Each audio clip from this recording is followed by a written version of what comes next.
Let's get started. Story number 1. The night I babysat for the Millers is something I've never been able to forget.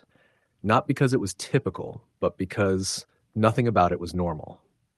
I was 18, working summers to save for college, and babysitting was a quick way to make money. Mrs. Miller was a friend of my mom's, and she needed someone on short notice. Her husband was out of town, and she had to attend an event. The kids, Grace, 8, and Noah, 5, were usually easy, and the house felt like any other on the quiet suburban street. At least that's what I thought. The Miller house was an old Victorian, built in the 1920s, with faded white paint and a creaky porch swing that squeaked in the wind. It sat on a corner lot with towering oaks casting shadows over the sidewalks.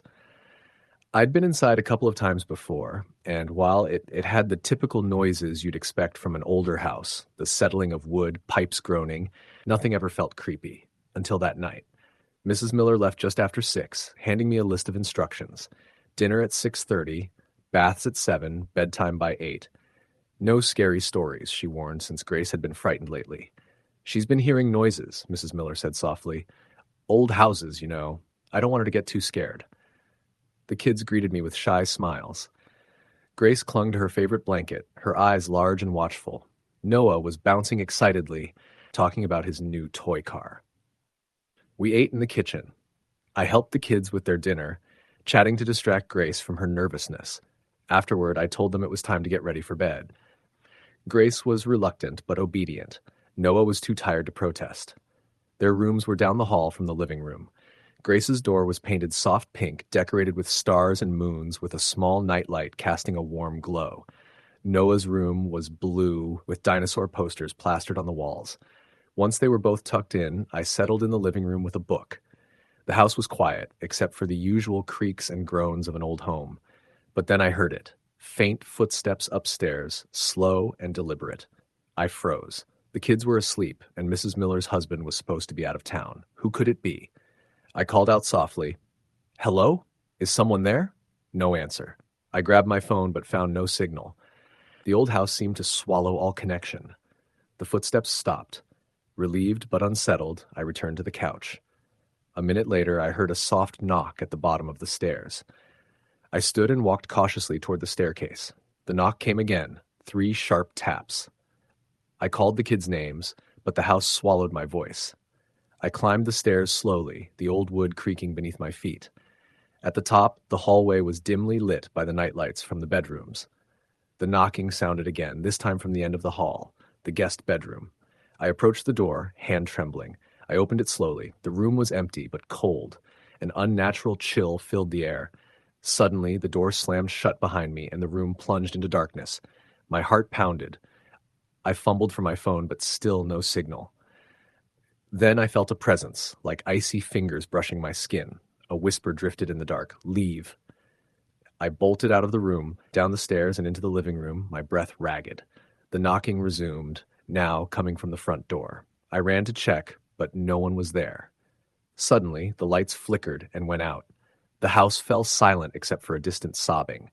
I followed the sound to the basement door. A wave of dread stopped me, but I felt compelled. I opened the door slowly. Cold air rushed out. The basement was pitch black, but I saw a faint glow in the corner. As I stepped closer, the sobbing stopped. I reached the glow, an old faded photograph lying on the floor. It showed a family, a woman, 2 children, smiling in front of the house. On the back was a note, "Protect them." Suddenly, a shadow passed behind me. I spun around. Nothing. I grabbed the photo and fled upstairs. The power returned, and I locked all doors and windows. I stayed with the kids, holding them close until Mrs. Miller returned early the next morning. She listened quietly as I told her everything. Tears welled in her eyes as she explained the house's history. Decades ago, a fire had claimed the lives of a woman and her children in that very basement.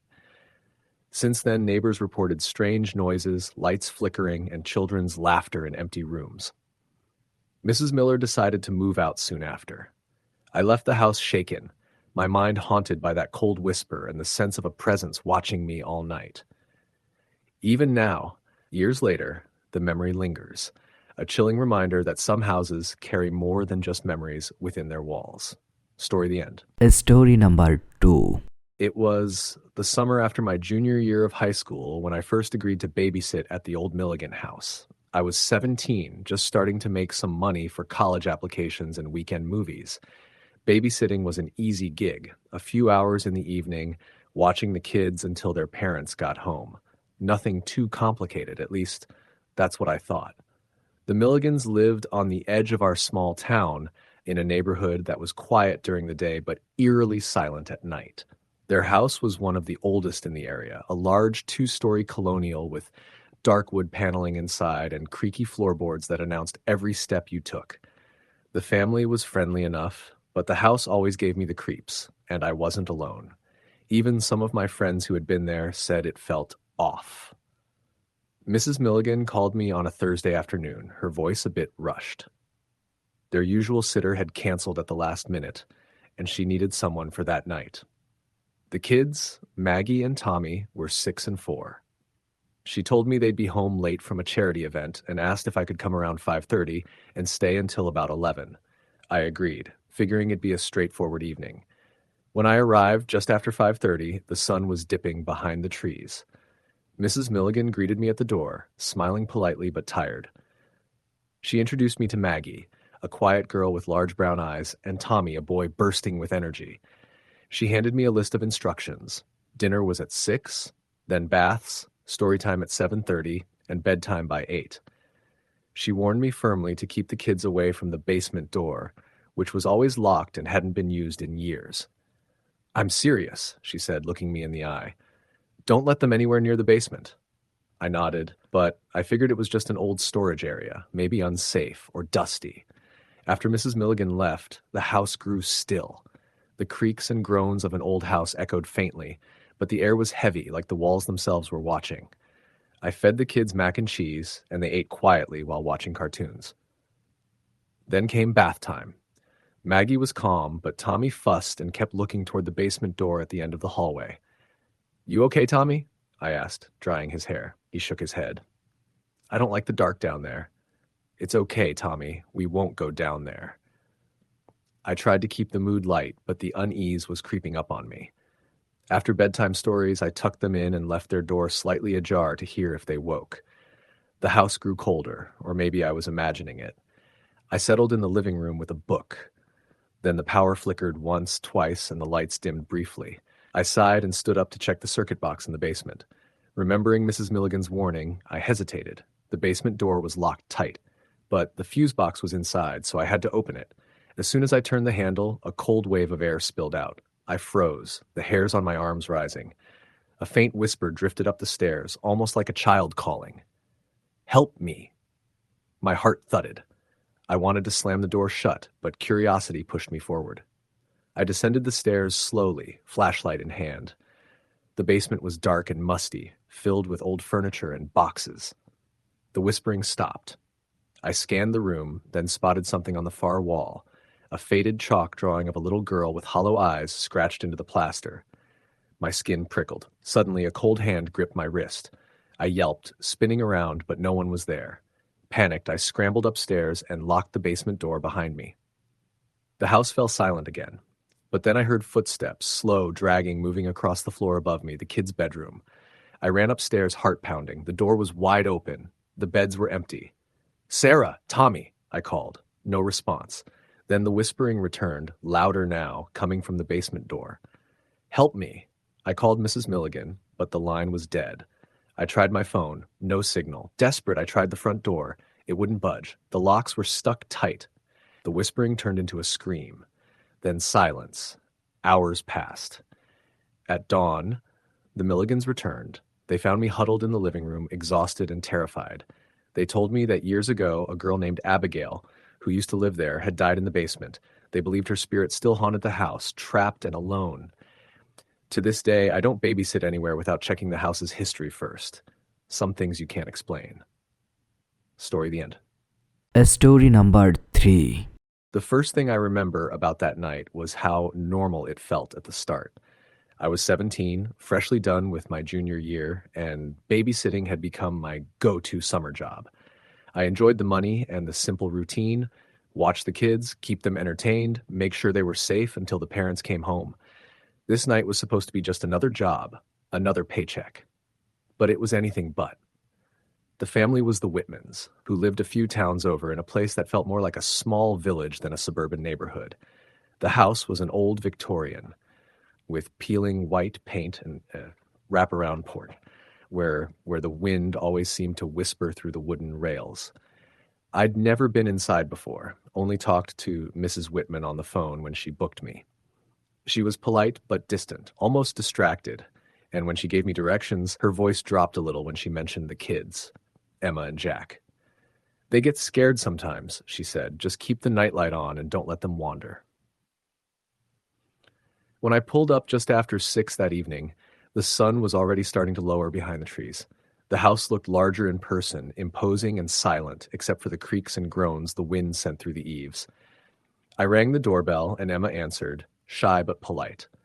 Jack was quiet, standing a few steps behind her, clutching a worn-out teddy bear. Mrs. Whitman kissed both kids on the forehead quickly and handed me a list of emergency numbers, along with strict instructions to call if anything felt off. She was gone before I could even say goodbye properly, and suddenly I was alone with the two kids in that massive old house. Dinner was simple. Emma picked macaroni and cheese. Jack just wanted juice. After eating, Emma showed me her room, where the soft glow of a moon-shaped nightlight bathed the space in a gentle, warm light. Jack's room was next door, similarly lit. Both kids seemed tired, and I read them a story before tucking them in. Emma smiled faintly when I switched on the nightlight and whispered, "Thank you." Jack just nodded, eyes wide but silent. After the kids fell asleep, I went downstairs to the living room, flipped on the TV, and settled into the plush old couch. The walls around me were lined with dusty bookshelves, and the flicker of the screen made the shadows dance weirdly on the wallpaper. The clock ticked steadily, and the house seemed to breathe with a slow, creaking rhythm. About an hour in, I heard it, a faint tapping coming from upstairs. At first, I thought it might be the house settling, or one of the kids shifting in their sleep. But the tapping repeated, slow and deliberate, almost like knocking. I paused the TV and strained to listen. Then I heard footsteps, heavy ones, not childish. They paced the hallway outside the bedrooms, back and forth, back and forth. I swallowed hard and called up softly, "Emma? Jack?" No response. I grabbed my phone, but the signal was weak. Tried Mrs. Whitman's number. No answer. The footsteps stopped abruptly. Silence. Suddenly the lights flickered and went out, plunging me into darkness except for the blue glow of my phone. I felt a chill creep up my spine. I remembered the kids were supposed to be asleep with their nightlights on. I pulled out my flashlight from my bag and cautiously climbed the stairs, each creak underfoot sounding impossibly loud in the silence. At the top, the hallway stretched out before me. The nightlights were on, but their glow barely pierced the shadows. I stopped outside Emma's door and knocked gently. "Emma, are you okay?" Still nothing. I tried the door, unlocked. Inside, the bed was empty. The covers lay rumpled as if someone had left in a hurry. My heart started to race. I moved to Jack's room. Same story. Empty bed, the little teddy bear tossed to the floor. Then I heard a faint whisper from down the hall. It wasn't a child's voice. It was low, desperate, almost like a sigh. "Leave." I shined my flashlight toward the sound, aiming it down the hallway. The beam landed on the attic door, an old wooden panel halfway up the wall, part often sealed shut. The whisper came again, clearer this time, chilling me to the bone. "Leave now." I wanted to run downstairs, call the police, call Mrs. Whitman, anything. But the house seemed to hold me there, frozen. I took a deep breath and approached the attic door.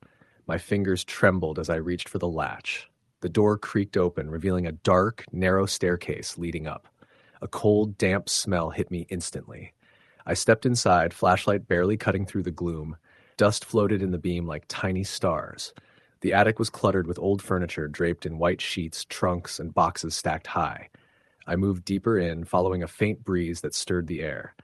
Then I saw it, a small, child-sized rocking chair, moving slowly back and forth on its own.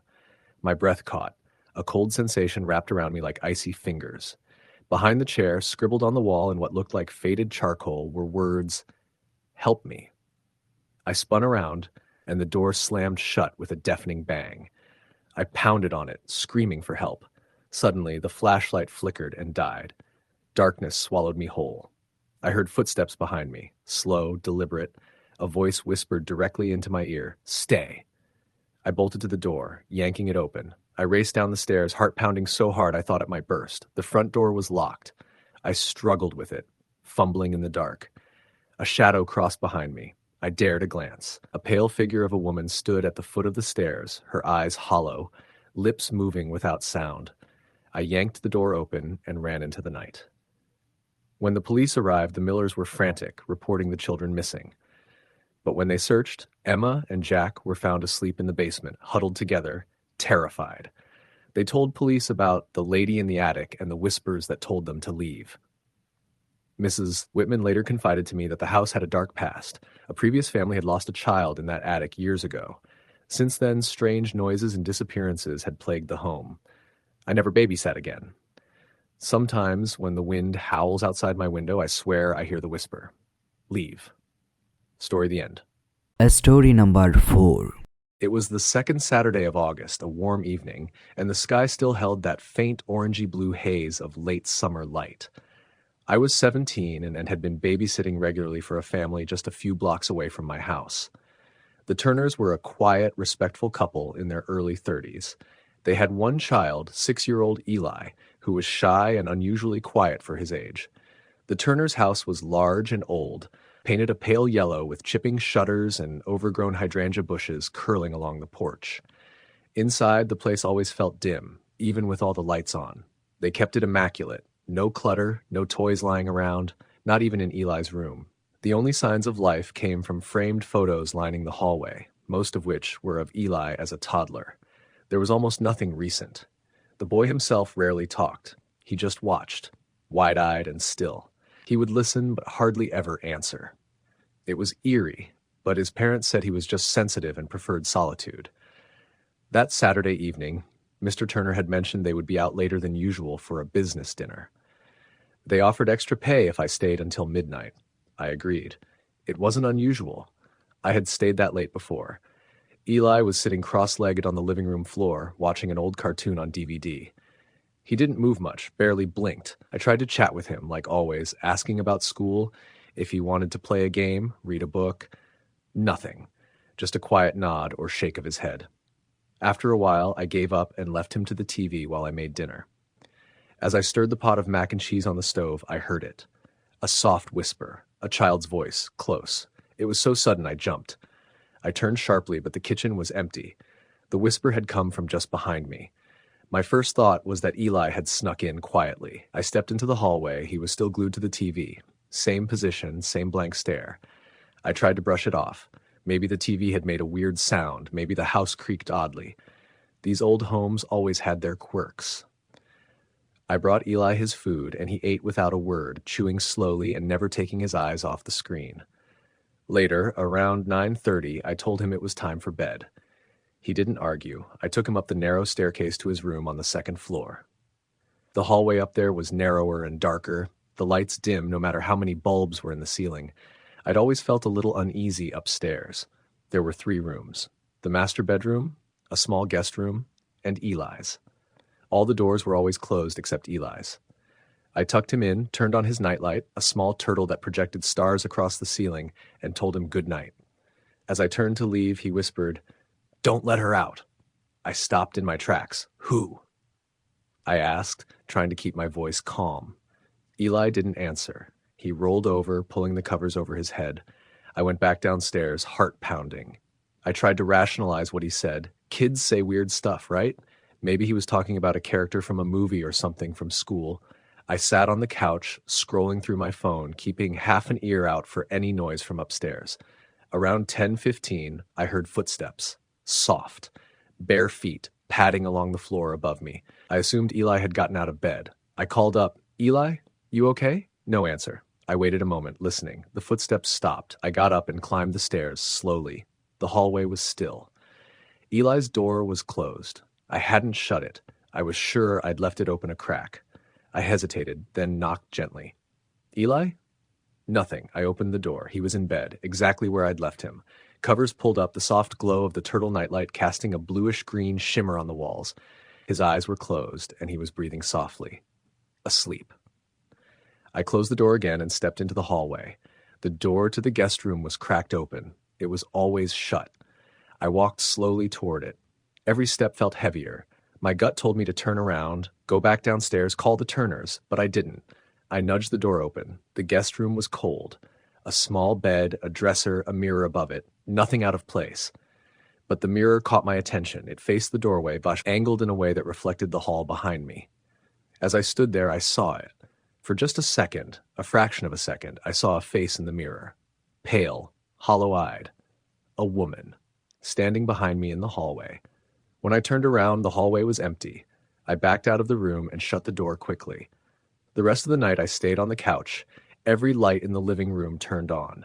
I kept glancing at the stairs, half expecting to see someone or something standing at the top. At 11:45, I heard a door upstairs creak open. I stood up, frozen. Then I heard a soft cry, a child sobbing. It wasn't coming from Eli's room. It was coming from the guest room. I didn't want to go up there. I called Eli's name. No answer. I finally forced myself up the stairs. Every step made the sobbing clearer. It was definitely coming from the guest room. I opened Eli's door. He was gone. Panic hit me like a freight train. I rushed into the guest room and flicked on the light. Eli was sitting on the floor, facing the wall, his back to me. He was muttering to himself. Quiet, unintelligible words. I stepped toward him. Eli, what are you doing? He turned around slowly. His face was pale, almost gray. His eyes looked darker than usual, sunken, blank. She wanted me to come in. She said she was lonely.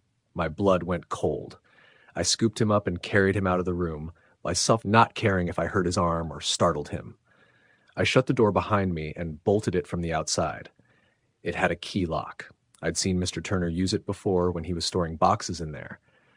Back in his room, I tried to get Eli to sleep, but he just sat in bed, rocking slightly, his eyes wide open.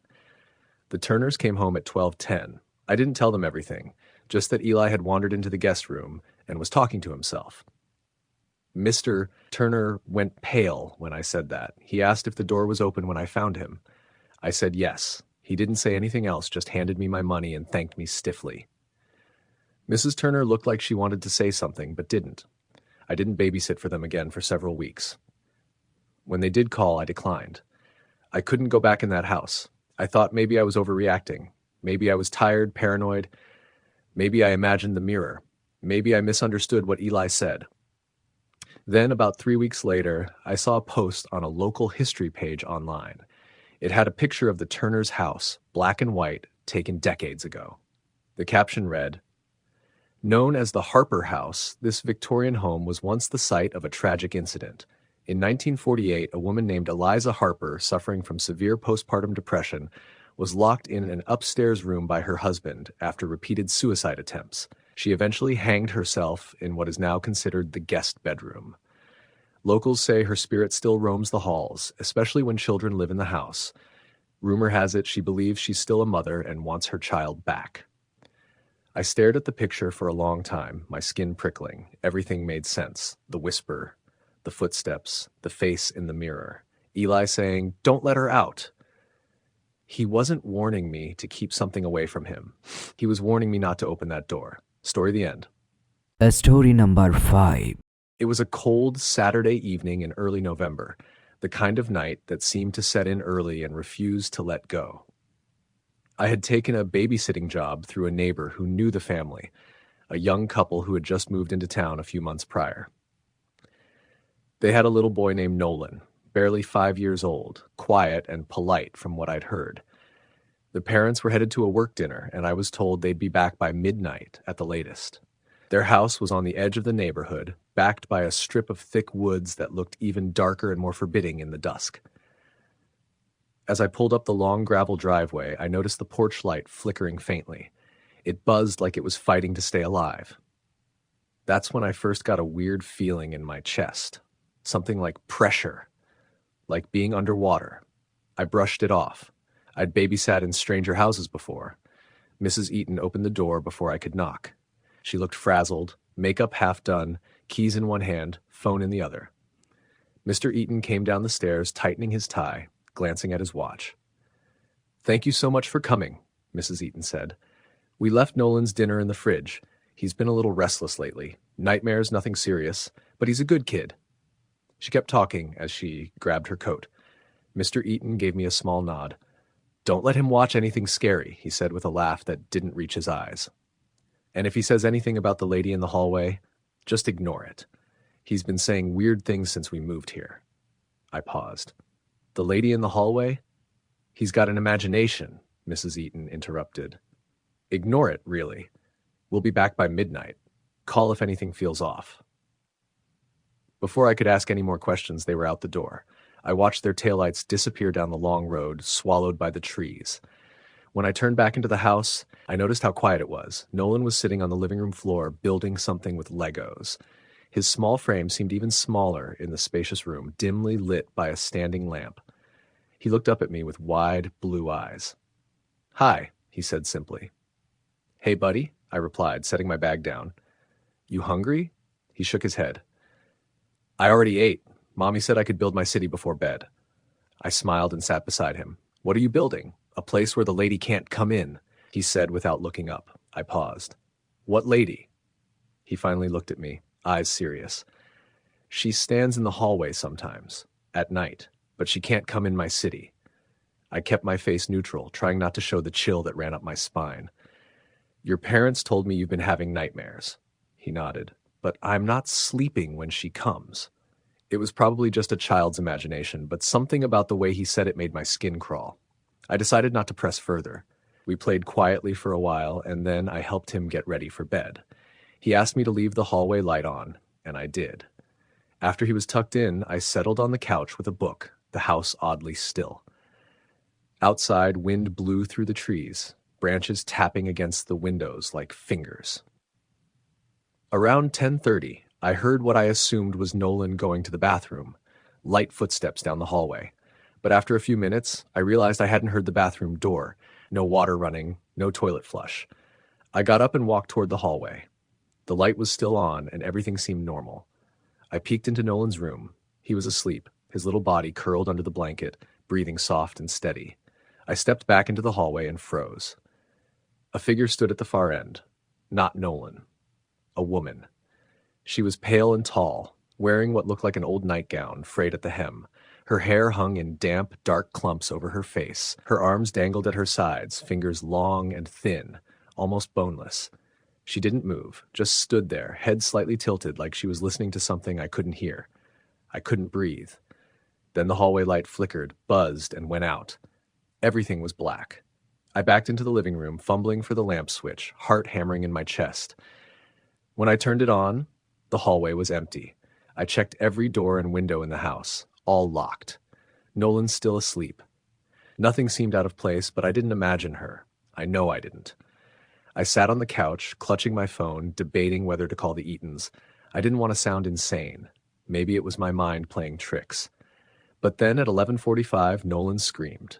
I bolted to his room. He was sitting up in bed, crying and shaking, staring at the corner of the room.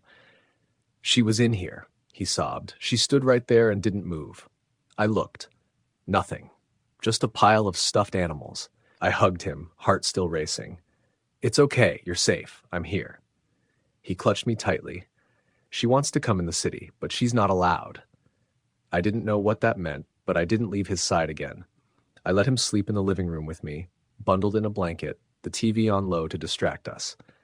When the Eatons came home just after midnight, I must have looked terrified.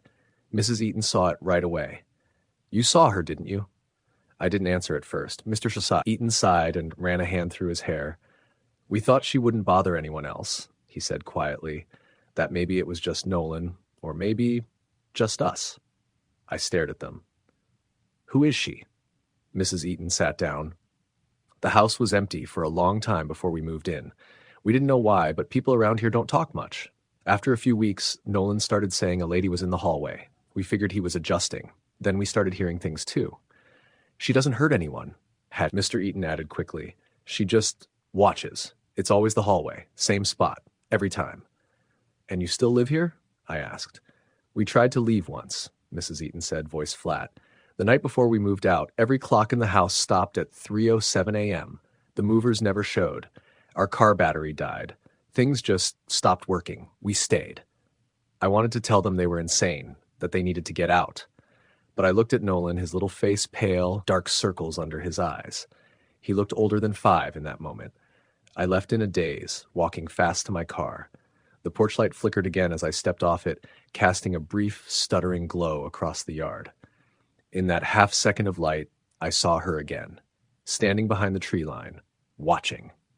I drove home shaking, double-locked my door, and didn't sleep that night. I told myself I wouldn't go back, but a week later the Eatons called again. No one else would babysit. They sounded desperate, and I went, because a part of me deep down needed to know if she was real. That night it happened again. Just after 10:30, the hallway light flickered, and there she was. Same position, same angle of her head, like she was listening. I tried something different. I didn't back away, I stepped closer. "Who are you?" I whispered. She didn't move, didn't react. Then the light went out, and I heard the soft sound of feet dragging against the floorboards, moving toward me. I turned and ran. I couldn't help it. I slammed the door to the living room and sat with my back against it. Minutes passed. Nothing. But when I checked the hallway again, the light was back on. The hallway empty. Nolan asked me the next morning why the lady didn't talk to me. I had no answer. Just shook my head and told him to keep building his city. Weeks went by. The Eatons continued to ask me to babysit, and I kept saying yes. The lady always appeared, always watched, but never spoke. Until one night I stayed past midnight. Nolan had fallen asleep early, and I sat on the couch, watching the clock tick past 12, 12:14. The hallway light went off on its own. I stood up, heart already pounding. She was there. Again, same spot. But something was different. Her head was turned more this time, as if she were staring directly at me. And then she moved. She lifted her arms slowly and pointed down the hall toward Nolan's room. I was frozen, every part of me screaming to run, but I didn't. She turned and began walking, not floating, walking down the hallway, her bare feet silent. I rushed after her, trying to stop whatever was happening, but when I turned the corner, the hallway was empty. Nolan was safe, still asleep. But the closet door in his room was open. It had never been open before. I walked to it slowly. Inside, there was nothing unusual, just clothes, toys, and a few boxes. But scratched into the back wall, nearly invisible, was something that looked like handwriting. She waits in the spaces between. That was the last time I babysat for the Eatons. They moved 2 months later. Didn't say goodbye. Just disappeared. Their house is still empty. No one has moved in since. But sometimes when I drive past at night, I see the porch light flicker. And in the upstairs window, a shadow, too tall to be Nolan watching. Story the end. Story number 6. And it was late September when my cousin Lena called to ask me for a favor. Her regular babysitter had fallen ill, and she needed someone to watch her 2 kids, Max, 5, and Lily, 3, while she and her husband attended a friend's wedding reception out of town. I was 22, just starting my final year of college, and needed the extra money. I said yes without hesitation. They lived in an older house in a quiet part of Bucks County, Pennsylvania, nestled among trees that seemed like they'd been standing for centuries. It wasn't exactly remote, but their nearest neighbor was still a good 5-minute walk away. The house was one of those colonial-style homes with a narrow staircase, uneven floorboards, and a basement that I avoided even thinking about. I arrived around 3 p.m. on Saturday. Lena gave me the rundown. Emergency numbers on the fridge, bedtime at 8 p.m., and no sweets after dinner. Max had a slight cold, so she left me some medicine in case he started coughing too much. Everything was normal for the first few hours. The kids were energetic but sweet. We played board games, made macaroni and cheese for dinner, and then settled down for a movie before bed. By 8:30, both were tucked in, and I sat downstairs on the couch scrolling through my phone and enjoying the quiet. That quiet didn't last long. Around 9:15, I heard what sounded like small footsteps upstairs. My first thought was Max got out of bed. I waited to hear more, but the footsteps didn't move. They just stopped. I climbed the stairs slowly, expecting to find him wandering the hall, but both kids were asleep. I checked both rooms. Max was out cold, his mouth slightly open, blankets tucked under his chin. Lily was in a similar state, clutching her stuffed rabbit. Their breathing was even. Nothing seemed off, except the air felt different. Colder, maybe. The hallway light flickered as I turned around to go back down, but I brushed it off as an old bulb. Back downstairs, I turned on the TV to break the silence. Halfway through an episode of a show I wasn't even watching, the motion-activated baby monitor next to me clicked on. Max's room. The monitor glowed faintly green and filled with soft static before I heard breathing. Not a child's breathing. It was slower, deeper. It almost sounded like someone standing right next to the mic, taking long breaths, steady and deliberate. I muted the TV and leaned in. Then a voice, a low whisper. I couldn't make out what it said, but it was definitely a voice. My whole body tensed. I waited a few seconds and rushed back upstairs, trying to stay quiet in case it was Max talking in his sleep. Again, both kids were out cold. I checked the monitor in Max's room, nothing unusual. No one in the closet, no open windows. Just the faint rattle of his breathing through his stuffy nose. I unplugged the monitor in his room and took the one from downstairs with me, turning it off. I told myself it must have picked up a signal from a neighbor's monitor or radio. Old houses mess with electronics, right? It was around 10:40 when the real terror began. The sound of a child crying jolted me upright. It came from the hallway at the bottom of the stairs. I jumped off the couch, heart pounding, and looked down the hallway. No one. Then I realized it wasn't Lily or Max. The crying wasn't coming from upstairs. It was coming from the basement. I froze. Lena hadn't mentioned anything about toys or monitors down there. I stood there, glued to the spot, for what felt like 5 minutes. The crying got louder, like a whimpering toddler in distress. I grabbed my phone, turned on the flashlight, and crept toward the basement door. The air was cooler here, and as I stood in front of the door, the crying stopped abruptly. I put my ear to the wood. Nothing. I don't know what possessed me, but I opened the door. The basement light switch was just inside to the left. I flicked it on. A dim bulb lit up a set of creaky wooden steps. I hesitated, shining the flashlight into the shadows below. The stairs groaned with every step. The basement was unfinished, stone walls, concrete floor, and old furniture draped in white sheets. I stepped off the last stair and stood still, waiting. The smell was damp and old, like mildew and something faintly sour. Then I saw them. Footprints. Tiny, bare footprints in the dust, too small to be Max's. They led from the foot of the stairs across the room and disappeared near the far wall, where a rusted old oil tank stood.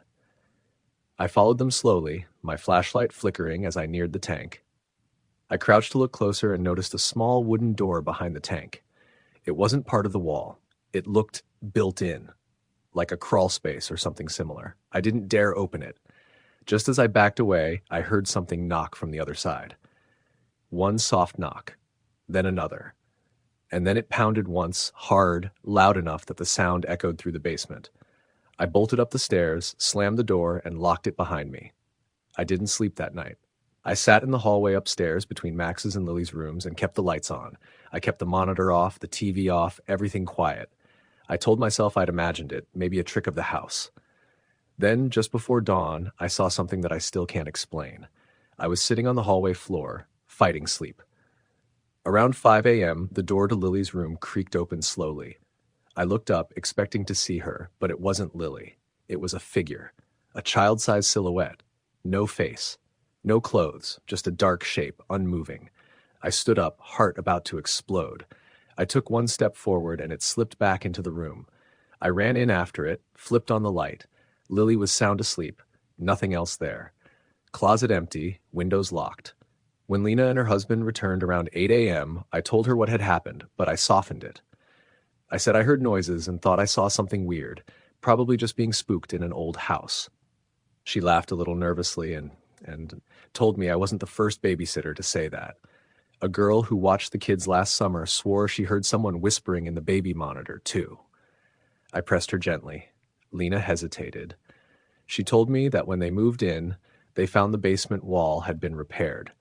The previous owner didn't mention it in the paperwork, and the neighbors said the couple who lived there before had a baby that died in the house. No one knew how. Just one day, the baby was gone. They never found a body. After that, I refused to babysit there again. Lena didn't press me. A year later, they sold the house and moved. I haven't seen that monitor model in years, but whenever I hear static, I still feel my skin crawl. Story the end. Story number 7. It was the first Saturday of the summer when I agreed to babysit for the Blanchards. They were new to our neighborhood. just moved into the old Caro house near the edge of town. Everyone knew about the Caro house, not because of any real scandal, but because it had sat empty for nearly 2 decades. People said it was haunted, but people say that about every abandoned house with creaky floors and boarded windows. Still, when Mrs. Blanchard called, offering double the usual rate to watch their 7-year-old daughter Emily for a few hours while she and her husband went to a fundraiser, I said yes. I needed the money. I arrived just before 6. The house looked better than I remembered. They'd repainted it pale blue, fixed the shutters, even planted some flowers along the walkway. But the second I stepped inside, I felt heavy. Not just the way old houses feel, like they're filled with dust and shadows. This was different. It was like walking into a room where someone had just been fighting, that kind of tension. Mrs. Blanchard greeted me at the door. She seemed sweet, if a little high-strung. Her husband, Mark, was quieter, almost distant, but polite. Emily was a shy little girl with big eyes and dark curls that bounced when she walked. She barely spoke, just clung to her mother's leg until they left. Once the front door closed behind them, Emily took me by the hand and led me to the living room. She didn't want to watch TV or play games. She just sat cross-legged on the floor and colored, occasionally glancing toward the hallway that led to the back of the house. Every so often she'd pause and look over her shoulder. "You okay, Em?" I asked after the 3rd or 4th time. She nodded but didn't say anything. "Are you scared of something?" She shrugged. Then, quietly, she said, "Sometimes he watches from the hallway." I stared at her, unsure how to respond. "Who?" She didn't answer, just returned to her coloring. I tried to brush it off. Kids say weird things. I was babysitting a girl once who had full-on conversations with someone named Mr. Shadow in the corner of the room. Turned out she had an imaginary friend. It's just part of being a kid. But as the night wore on, I started to feel like I was being watched. I'd glance up from my phone and feel that crawling sensation on the back of my neck. Emily refused to leave the living room, like not even to use the bathroom. When she finally said she needed to go, she asked me to stand outside the door the entire time. I could hear her whispering to herself inside. After she finished, she wouldn't walk past the hallway. I had to carry her back into the living room. "The man doesn't like when I go near the stairs," she mumbled as I set her down on the couch. "What man?" I asked, trying to keep my voice light. "He doesn't have a name. He just watches." I checked the hallway, nothing. The house was quiet. Too quiet. No creaks, no humming fridge, not even the ticking of a clock. It was like the house had forgotten how to make sound. At around 9:30, I put Emily to bed. She insisted I leave the hallway light on and made me promise not to close the door all the way. Her room was at the top of the stairs, right across from the attic. As I tucked her in, I noticed she kept glancing at the attic door. "Is that where the man lives?" I asked, half joking. She looked up at me with wide eyes. "He doesn't live there. He waits there." I didn't know what to say to that, so I just kissed her forehead and left the room. Back downstairs, I settled into the couch with my phone.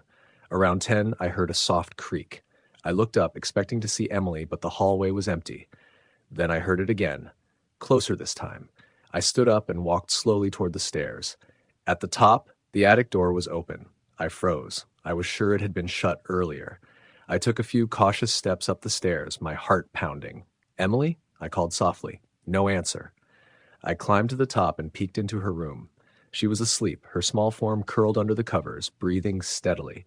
But the attic door across from her room stood wide open. I could see the darkness inside, thick and unmoving. I didn't want to go in. Every instinct in me screamed not to. But I couldn't leave it open, not with Emily sleeping so close. I tiptoed toward the door and gently pushed it closed. It made a long, groaning sound, like it didn't want to shut. Once it clicked into place, I turned back toward the stairs, and something whispered my name. Lena. It was so soft, like a breath. I whipped around. No one was there. I ran downstairs. I tried to convince myself I was imagining things. Maybe the house really was just old. Maybe it made sounds I wasn't used to. I didn't believe in ghosts. Not really. At 10:47, I got a text from Mrs. Blanchard saying they'd be home by midnight. I was sitting stiffly on the couch when I heard footsteps upstairs. Slow. Deliberate. Not the scampering of a child. Heavy footsteps. I looked up toward the ceiling. The light in the hallway flickered. I stood up, heart racing. Then came a loud bang. Emily screamed. I ran upstairs 2 steps at a time. Her bedroom door was wide open, and she was sitting bolt upright in bed, crying. "He's mad," she screamed. "He didn't want you to shut the door." "The attic door?" She nodded, tears streaming down her face. I turned to look at the attic. The door was open again. I didn't hear it open. I didn't see it move. It was just open. Something moved in the darkness. A figure. Tall, too tall, standing in the shadows just behind the threshold. I couldn't see a face, just the outline. The darkness seemed to cling to it like smoke. I grabbed Emily and backed into her room, slamming the door shut behind me. I locked it and shoved a chair under the knob. My hands were shaking so badly I could barely think straight. Emily sobbed into my chest. "He doesn't like when people close the door. He watches. He watches all night." "Has he ever hurt you?" I whispered. She shook her head. "He doesn't like grown-ups." I didn't sleep. I sat there holding Emily until I heard the front door open downstairs and Mrs. Blanchard calling out my name. I raced downstairs with Emily in my arms. Mrs. Blanchard looked startled to see my face, probably pale and wide-eyed, but I didn't care. I think your attic door is broken," I managed to say, trying not to sound insane. She frowned. "Attic? We don't go up there. We keep it locked." I stared at her. It was open. Twice. Mark walked in behind her. "That's not possible. There's a bolt on the inside. You need to go up there to unlock it. Why would you even open it?" "I didn't," I said, my voice rising. "It opened by itself."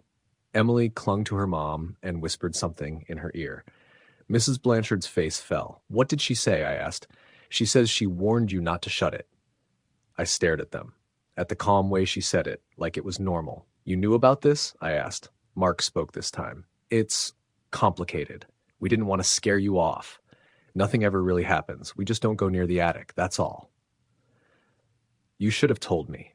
We're sorry." I left in a daze. I didn't sleep that night. For days after, I kept thinking I heard someone whisper my name at night, just like in the house. I stopped babysitting completely after that. A few months later, the Blanchards moved out without warning. No goodbye, no explanation. The house is empty again, for sale. Sometimes when I walk past it, I swear I see something move behind the attic window, something tall, watching, waiting. Story the end. Story number 8. The night started like any other. I had just finished my first week back at school after summer break, and all I wanted was an easy weekend. When Mrs. Kavanaugh called asking if I could watch her 2 boys Saturday night, I almost said no. But my parents were pushing me to save up for college, and she was known for paying well. So I agreed. The Kavanaughs lived about 15 minutes away in a neighborhood that wasn't quite rural, but wasn't suburban either. Lots of space between houses, big oak trees, and not many streetlights. Their place sat on a hill and backed up into a stretch of dense woods.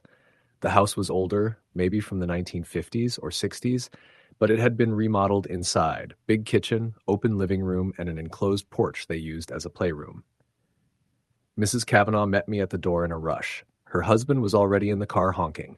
She handed me a list of emergency contacts, instructions about dinner and bedtime, and kissed both her sons goodbye. Logan was 8. His little brother Travis was 5. As soon as she left, both boys ran off to the playroom to build something with Legos.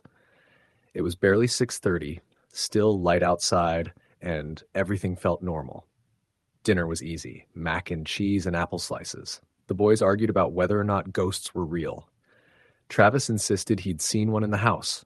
Logan rolled his eyes and told him to grow up. "Mom says not to talk about that," Logan added. I asked what he meant, and he just shrugged. After dinner, I let them watch a movie. Around 8:30, I told them it was time to get ready for bed. That's when things started to get weird. They refused to go upstairs. "No way," Logan said, crossing his arms. "We sleep down here when Mom and Dad are out." That seemed strange. I'd been in houses where kids slept in the living room for fun, but this didn't seem like a choice. Logan looked serious, even scared. Travis was already pulling a blanket and pillow onto the couch. "Why don't you sleep upstairs?" I asked. Logan looked at me and whispered, "The man in the hallway." I waited for him to laugh or smile like it was a joke, but he didn't. Travis nodded. "He's not nice. He stands by our doors." I asked if they'd told their parents, and they both said yes. According to them, Mrs. Kavanaugh told them it was just bad dreams. But Logan swore he'd seen the man more than once. He doesn't walk, just stands there. Sometimes he goes into Travis's room. I didn't know what to say. I told them I'd go check upstairs, thinking maybe they were just trying to scare me. The house was quiet. I walked up the stairs slowly. Every step creaked under my feet. The second floor had 3 doors, one to the master bedroom, one to Logan's room, and one to Travis's. I opened each one. Empty. Nothing out of place. Both boys' beds were made, toys stacked neatly. I turned on the hall light and checked again. Nobody was there.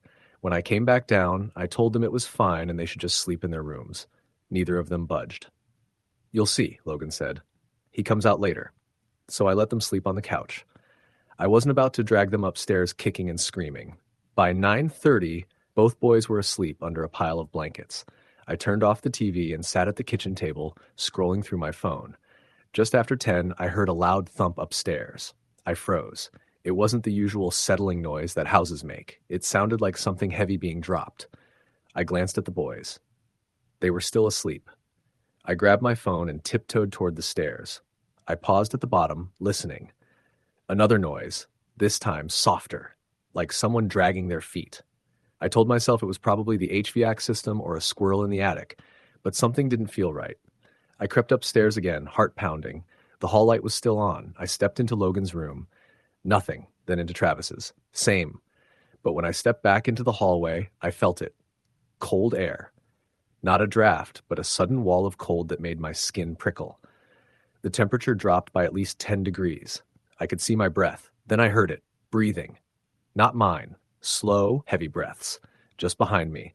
I spun around. Nothing was there. I backed down the stairs so fast I nearly slipped. Once I reached the living room, I sat on the couch, hands shaking. I didn't want to scare the boys, so I stayed silent, but I didn't take my eyes off the staircase. At 10:43, Travis sat up suddenly and screamed. I jumped. He was staring past me toward the hallway that led to the stairs. "He's back," he whispered. Logan woke up, groggy. "Is he here?" Travis pointed. "He's at the top." I turned around. Nothing was there. But then something changed. A creak on the stairs. One step, then another. I stood up. "Who's there?" I called. No answer. Logan and Travis huddled together under their blanket, eyes wide. I walked to the bottom of the stairs, holding my phone like a weapon. The hall light upstairs was still on. I could see the top step clearly, but on the 4th step down there was a dark shape. It wasn't a person. It wasn't anything solid.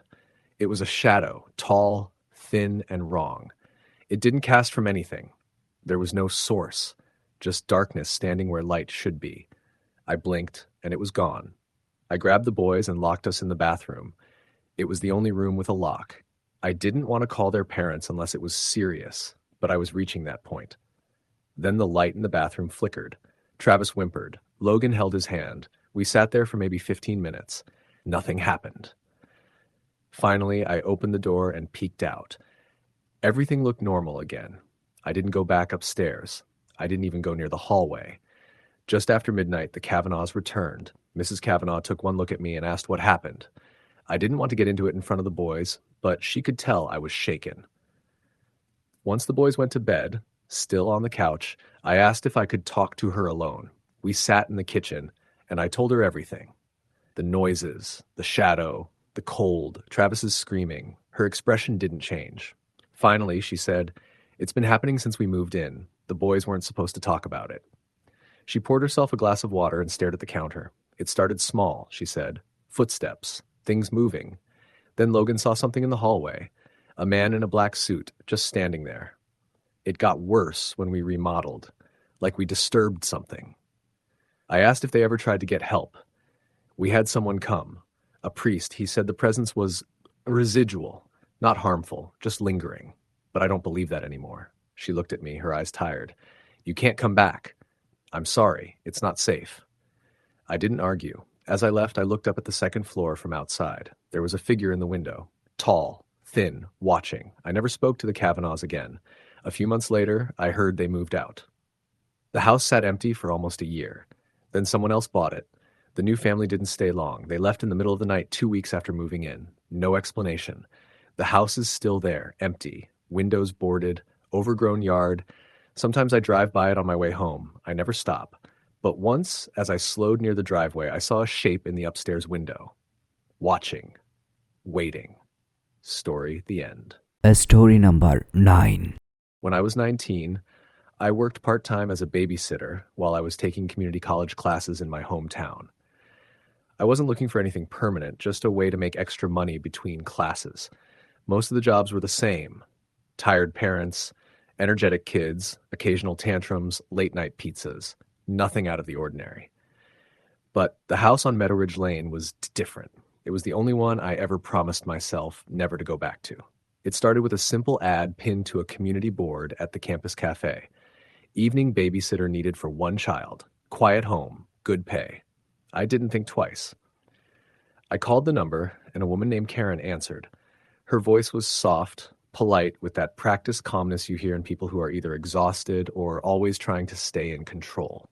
She explained that she and her husband had just moved to town a few months prior and were looking for someone trustworthy to watch their daughter, Leah, a few nights a week.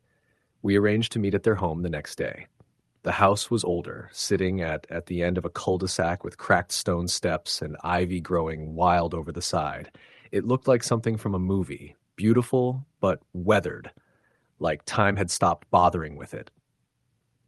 Karen greeted me at the door. She looked just like she sounded, polite, exhausted, and on edge. Her husband, Daniel, was taller, mostly quiet. Leah was 5. She had a delicate face, blonde curls, and the kind of seriousness in her eyes that always seems too heavy for a kid her age. She was polite, well-spoken, but there was something distant in her demeanor, like she was used to not being listened to. Karen explained the routine: dinner at 6, quiet time with books, bed by 8. Simple enough. The pay was more than I expected, and they offered to pay cash at the end of each night. I agreed to start the following evening. When I came back for my first shift, it was already getting dark. The hallway light inside the house buzzed faintly. Karen and Daniel were dressed up for what looked like a date night. Karen pulled me aside before they left. Leah might talk about things, she said slowly, choosing her words like they might spill over the edges. She's had a tough year. We're in the process of getting her help. I nodded, trying not to show how vague that sounded. She sleepwalks sometimes, Karen added. If she says she saw something or someone, don't panic. Just walk her back to bed. We don't want to encourage the stories. That was the first time I heard the word stories in that house. It wouldn't be the last. The night started quietly. Leah was quiet but compliant. She asked me to read one of her favorite books, an old collection of nursery rhymes with frayed edges and faded pictures. She stared at the pages without blinking, and when I finished, she looked up at me and asked, "Do you believe in watchers?" I blinked. "Watchers?" She nodded. "The ones that look at you when you're asleep. Mommy says they aren't real, but I see them." A chill ran through me. "Where do you see them?" "In the mirror. Sometimes in the corners of the ceiling, but mostly in the dark." I tried to smile like I wasn't unnerved. "They're probably just dreams, sweetie. Shadows playing tricks." She didn't respond, just crawled into bed and pulled the covers up to her chin. I left her nightlight on and the door cracked, exactly how she requested. I settled into the living room, scrolling through my phone, the television playing quietly in the background. Around 9:30, I heard a soft creaking noise. Footsteps, slow and light, across the upstairs floorboards. I assumed it was Leah and went to check on her. When I peeked into her room, she was asleep, still tucked under the covers, her small chest rising and falling in a steady rhythm. I stepped back into the hallway and noticed that the air felt colder. Not just cooler, colder. A strange pressure filled the space, as if I'd just opened a freezer. And then I saw it. A figure. Barely visible in the hallway mirror. Not standing behind me, but within the mirror. Like it was part of the reflection, but didn't belong in the real world. It was tall, shadowed, genderless. Its arms hung too long, and its head was cocked slightly, like it was curious. I froze. My reflection was normal. The hallway behind me was empty, but the figure was there, watching me from inside the glass. I blinked, stepped closer, and it was gone. The pressure in the air lifted. I spent the rest of the night in the living room, lights fully on, eyes never leaving the hallway. When Karen and Daniel returned around midnight, they thanked me casually. I debated telling them what I saw, but I didn't. I told myself it was just a trick of the light, a combination of nerves and Leah's eerie bedtime comment. But it didn't stop. Each time I returned to the house, the feeling grew worse. Leah became more withdrawn. She stopped talking about watchers, but instead began drawing them, distorted figures with hollow faces and long, clawed hands. She left them on the floor in piles by her bed. Sometimes I'd find mirrors covered with bed sheets or towels. Other times, they'd be uncovered again without explanation. Once I asked Leah why she covered the mirror in the hallway. Because he comes through it, she said simply, and he doesn't like to be seen. Who's he? The tall man, the one that watches. Mommy said not to tell, but I think he likes you now. That sentence stayed in my head like a song you don't want to remember. Another night, closer to Christmas, something changed. Leah had gone to bed early. I sat on the couch with a blanket over my lap, trying to read, when I heard a whisper. Not a voice. A whisper. It was faint, unintelligible, like someone mumbling just behind the wall. I turned off the TV. Listened. Nothing. I stood up, walked toward the hallway. The whispering stopped. I checked Leah's room.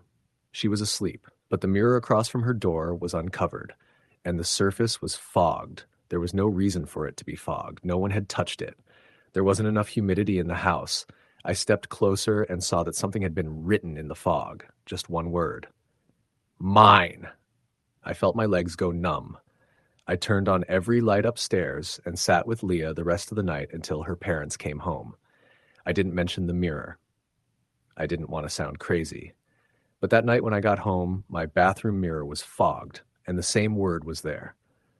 I told myself it had to be coincidence, that maybe I was still half asleep and imagined it, but it didn't feel like imagination.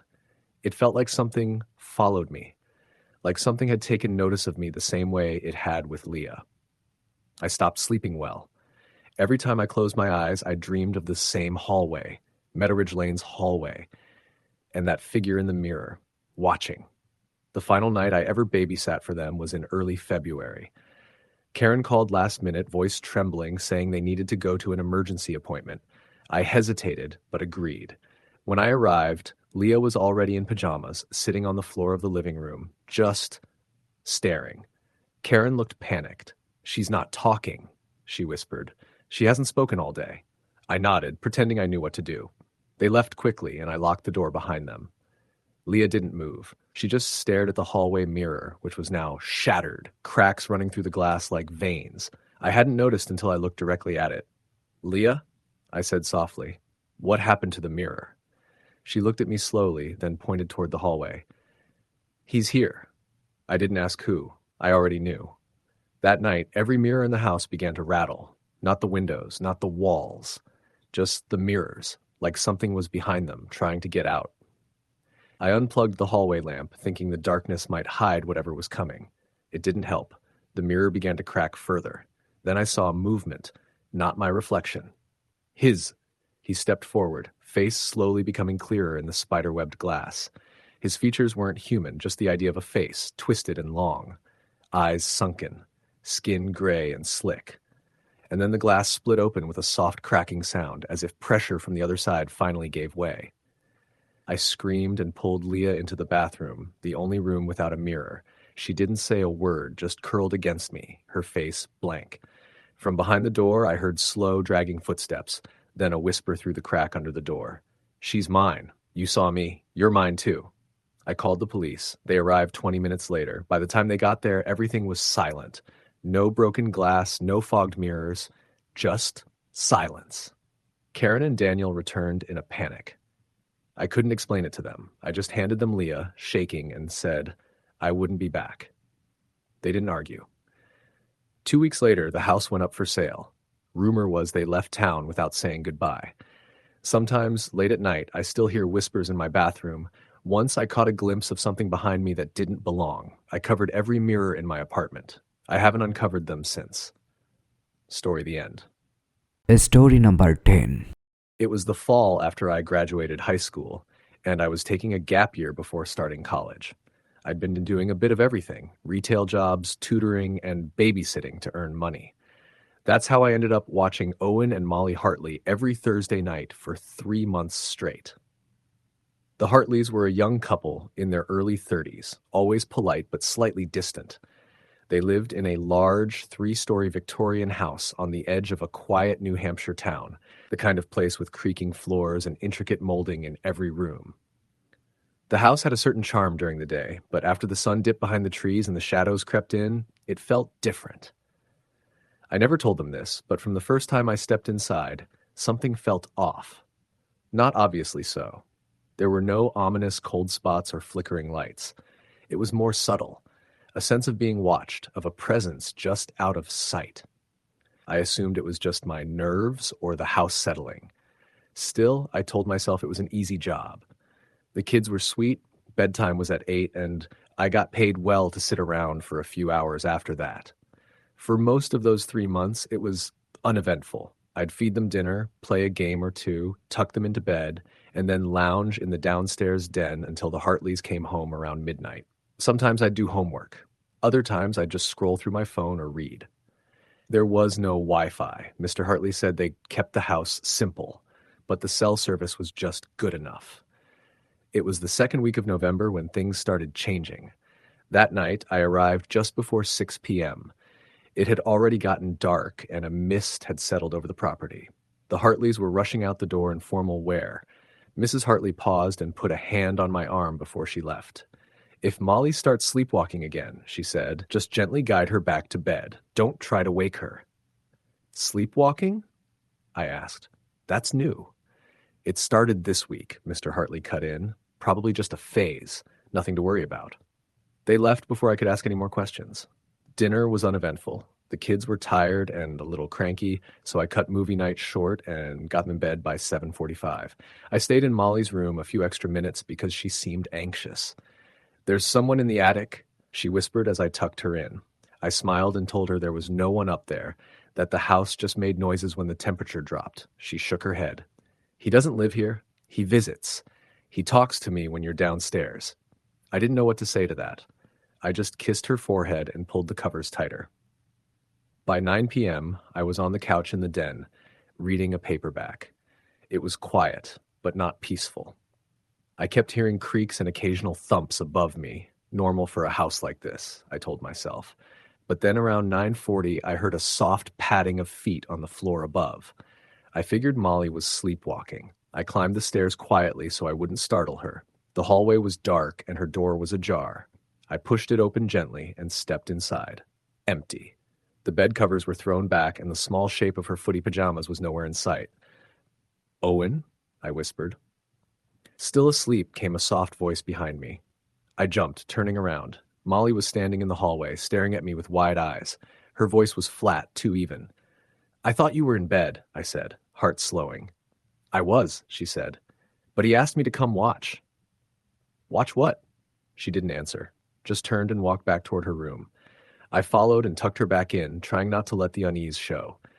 After that, I sat at the top of the stairs, thus unsure if I should even go back down. I heard a faint scuffling above me, above the second floor. That would be the attic. I told myself I was being ridiculous. This was an old house. Maybe a squirrel or raccoon had found its way inside.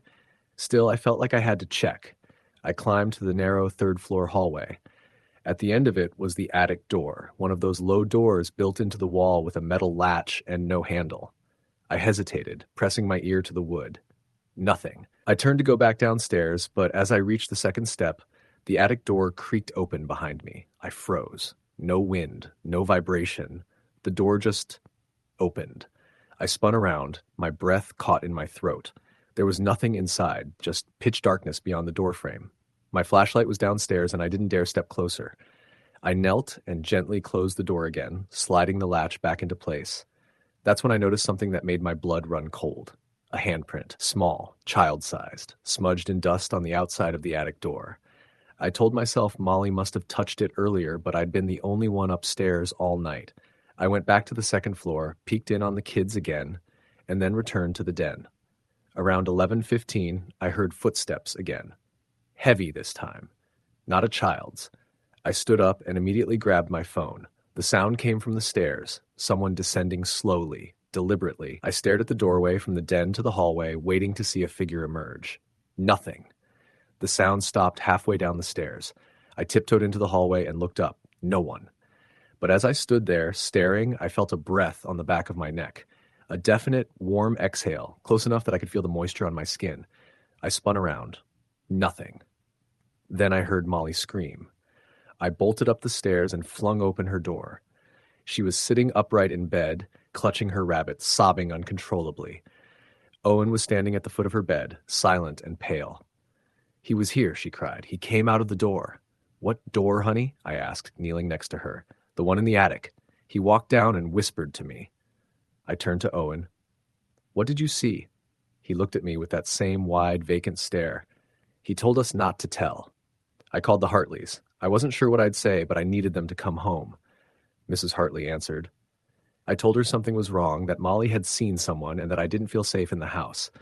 She paused for a long time before responding. "Do not take them upstairs again," she said finally. "Stay in the kitchen. Wait there. We're coming." The call ended without explanation. I gathered the kids, wrapped them in blankets, and sat with them in the kitchen. I kept every light on. Molly wouldn't stop shaking, and Owen wouldn't speak. We waited for almost half an hour before the Hartleys arrived. When they came in, they didn't ask questions. Mr. Hartley immediately climbed the stairs with a crowbar. Mrs. Hartley took the kids from me and told me to go home. I didn't argue. A week later, I heard from a mutual friend that the Hartleys had moved out. Just like that. No forwarding address, no goodbye. The house was left vacant. I've only told a few people about that night, but I still think about it often. About the footprints on the attic door. About the soft breath behind me. About how Molly said, "He doesn't live here. He visits." I later looked up the address and found a single article in the town's archive from 1932. A child had gone missing in that very house, disappeared one night, never found. Some neighbors at the time said they saw a man walking across the lawn in the middle of the night, leading the boy by the hand. The attic door was broken open when the search was conducted, but there was no trace of where the boy had gone. Story, the end. Story number 11. It was early October when I agreed to babysit for the Lanes, a couple I barely knew. They lived just outside of town, about 15 minutes down a winding rural road that cut through the woods. The only reason I took the job was because their regular sitter had canceled last minute, and a friend of a friend passed my name along. They were offering good money, more than usual, for just one night with their 5-year-old son, Jacob. I was 20 and working part-time at a grocery store while going to community college, so the extra cash mattered. I said yes without asking too many questions. The house was old but well kept. 2 stories, white paint flaking a little, wide porch, tall hedges out front. There was something quiet about it, not just from being in the woods, but the kind of quiet that hangs in the air like an unspoken secret. I got there just before 6. The sun was going down, casting long shadows across the front lawn. Mrs. Lane was waiting at the door. She was polite but rushed, already dressed in a black cocktail dress with her hair up. Mr. Lane came downstairs as she handed me a long list of numbers, contacts, doctors, emergency stuff, the usual. He was tall, balding, looked tired. Neither of them made much eye contact. "Jacob's already had dinner," she said quickly. "Just a little playtime, then his bedtime's at 8. He sleeps with a nightlight." "Anything else I should know?" I asked, trying to sound confident. Mrs. Lane paused. "He's had some night terrors lately. Nothing dangerous, just stay close when he sleeps. He may call out." That should have been the first red flag, but I nodded like it was nothing. They left in a hurry. Just like that, I was alone with Jacob. He was a quiet kid. Not shy exactly, but cautious. He watched me a lot without saying much, especially when I moved around the house. He had these big brown eyes that never seemed to blink. He was playing with a plastic dinosaur on the carpet when I sat down with him. "Your mom said you've been having bad dreams?" I asked gently. He didn't look up. "They're not dreams. What are they?" "The man comes in my room at night." I thought he meant a shadow or something like that. Typical little kid stuff. "What does the man look like?" "He doesn't have a face." I blinked. "No face?" Jacob nodded slowly, and his fingers gripping the dinosaur tighter. "He watches me. From the closet. Sometimes under the bed." I tried not to react. Kids say creepy things all the time. I remember when my cousin insisted she had a ghost friend named Violet who lived in her wall, but something in Jacob's voice didn't sound like he was pretending. Have you told your mom and dad? They don't believe me, he said. Then he finally looked up. Will you stay near me? Of course I will. The rest of the evening was uneventful. We watched cartoons until 7:45, then I helped him brush his teeth and tucked him in. His room was small, with toys neatly placed on the shelves, a small desk in the corner, and a little blue nightlight plugged into the wall beside his bed. The closet door was cracked open, and I instinctively moved to close it. No, he said, sitting up suddenly. Don't close it. He doesn't like that. I stopped. Okay, I left it open. He lay back down, pulled the covers to his chin, and stared at the closet. Will you stay in the hallway? He asked. Sure. I sat in the hall just outside his room. I didn't know how long I'd stay there, but I had a book in my bag and figured I'd read for a bit before heading downstairs. Around 9:15, I heard him whisper something. I put the book down and leaned toward the door. Jacob? Nothing. I stood and stepped into the room. He was asleep. His body was curled on one side, breathing slowly. I walked back to the hallway. At 9:38, I heard him whisper again. This time I clearly heard, "Please go away." I ran into the room. He was still asleep, but his lips were moving. Jacob? He twitched, his breathing shallow. "Please go away," he muttered again. "You don't live here." Then he let out a terrified whimper. I leaned over him, touched his shoulder gently. "Jacob, it's okay. You're safe." His eyes snapped open. He gasped and bolted upright, staring behind me. I turned. The closet door was wide open. I swear on my life it had only been cracked before. Now it yawned open into darkness. I walked over, turned the light on, and looked inside. Nothing but clothes, boxes, toys. Still, I shut the door all the way and wedged a chair under the handle. When I turned back around, Jacob was crying.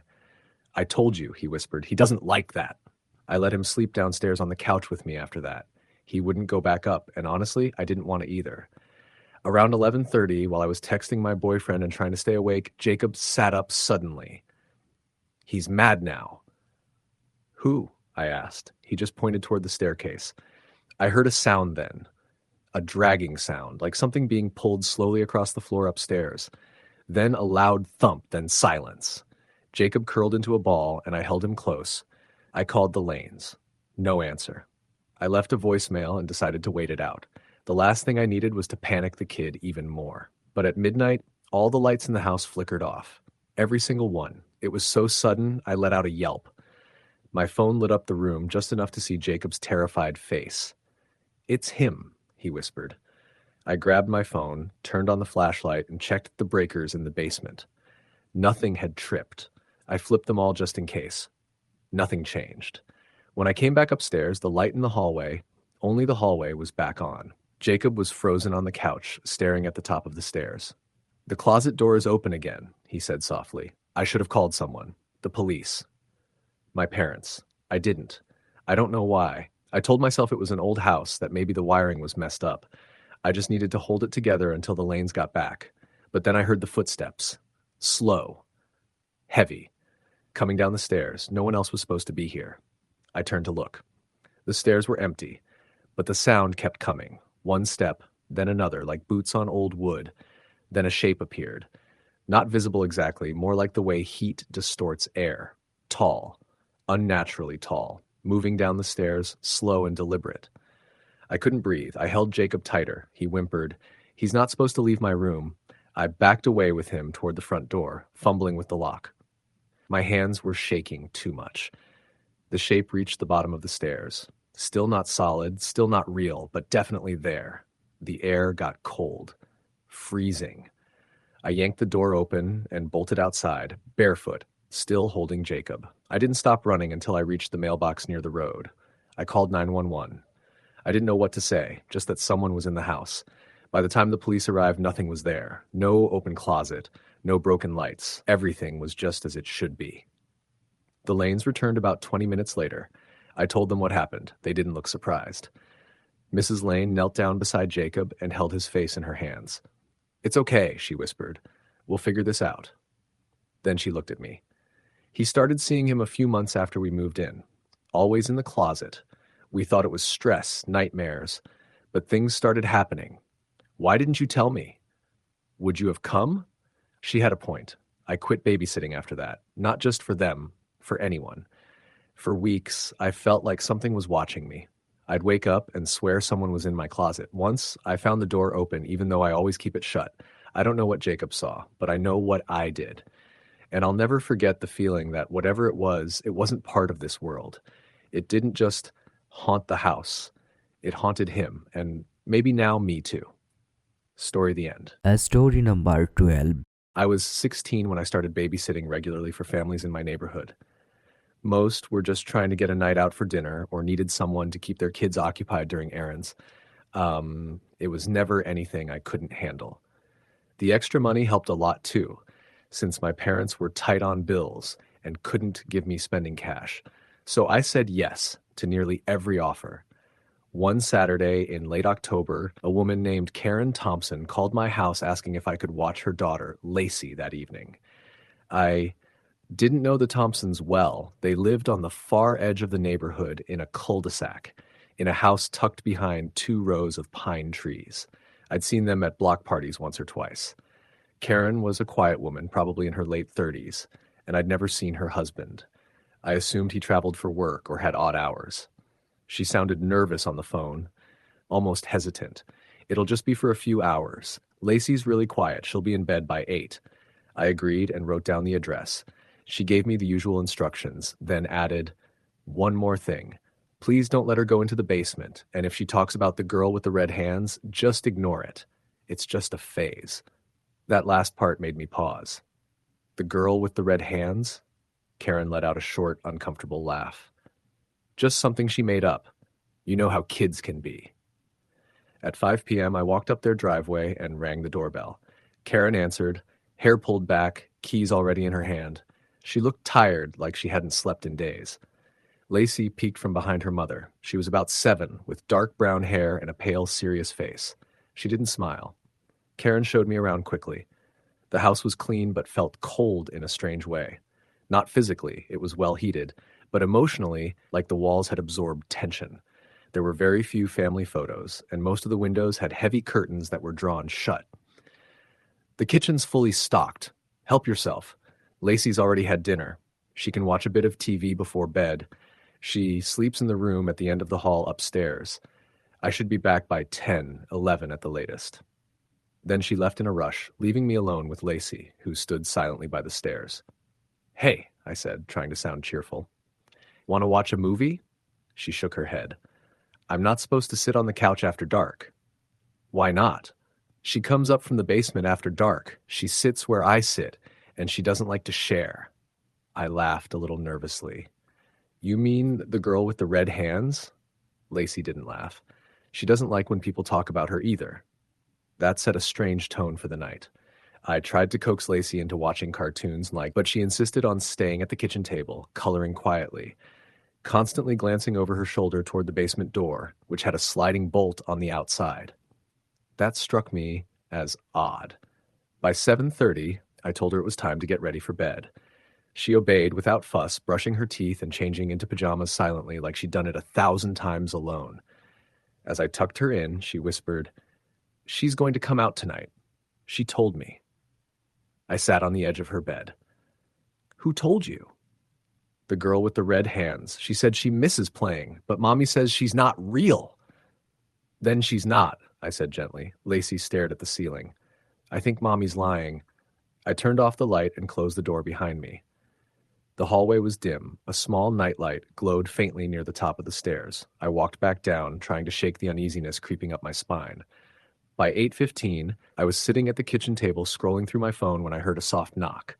I looked up. Nothing at the front door. Nothing at the back door. Then the knock came again. It was coming from the basement door. I stood up, heart starting to beat faster. It knocked again. 3 slow taps. I approached the door cautiously. The bolt was still in place. I checked to make sure it was latched tight. "Hello?" I said, voice cracking slightly. Silence. I waited a moment more, then backed away. That's when I noticed something. There were faint red smudges on the doorknob, like small hands had pressed against it. I told myself it was probably paint. Maybe Lacey had been playing earlier and forgot to wash her hands. But my gut said otherwise. Just after 9, I heard footsteps upstairs. Soft, quick. I stood frozen, listening. Then I remembered. I had put Lacey to bed over an hour ago. I climbed the stairs slowly, every creak sounding louder than it should have. Her bedroom door was open, the nightlight still glowing. She was lying in bed, eyes wide open, staring at the wall. "Did you get up?" I whispered. She shook her head. "I heard something." "She's walking around," Lacey said in a monotone. "She's looking for you now. She heard you laugh." I hadn't laughed.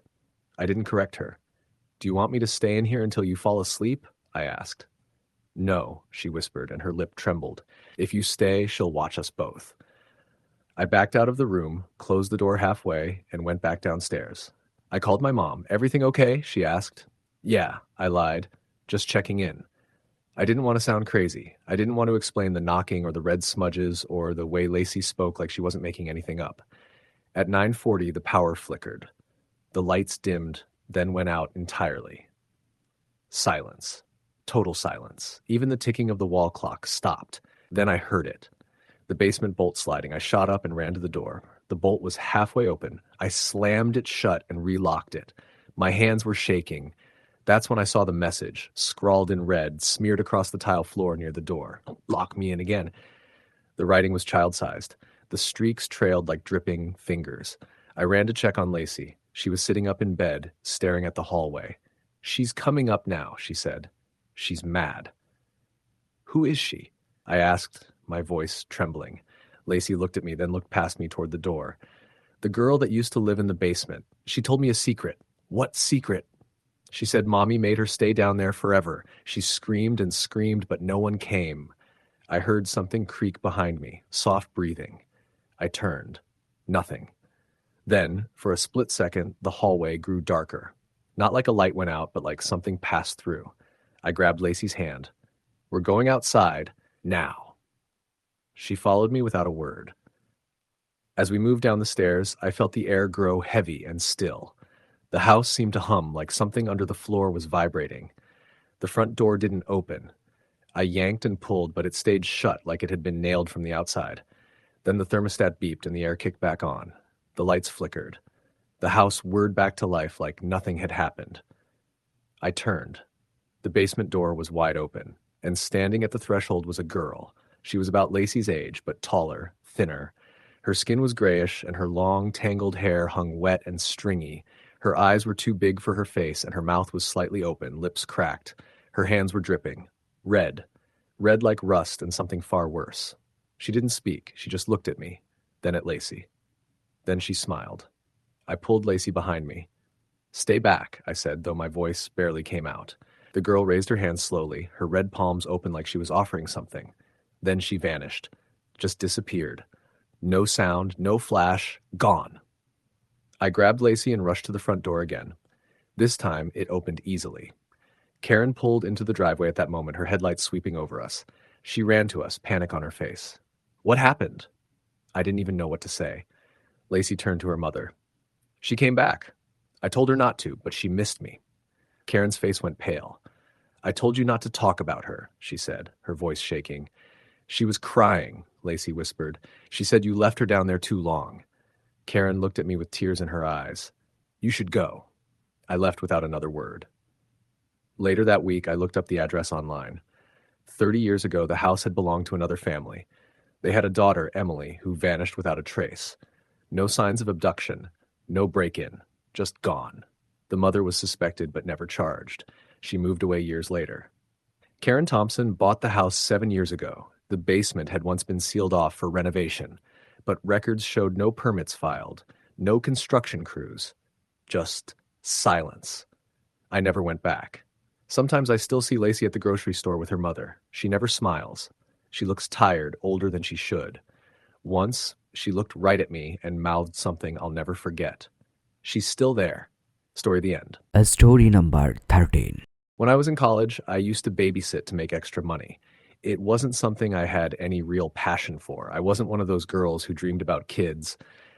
But I was responsible, and the money was decent. Most of the jobs were uneventful, a few hours watching cartoons or reading bedtime stories while the parents had dinner or went to a movie.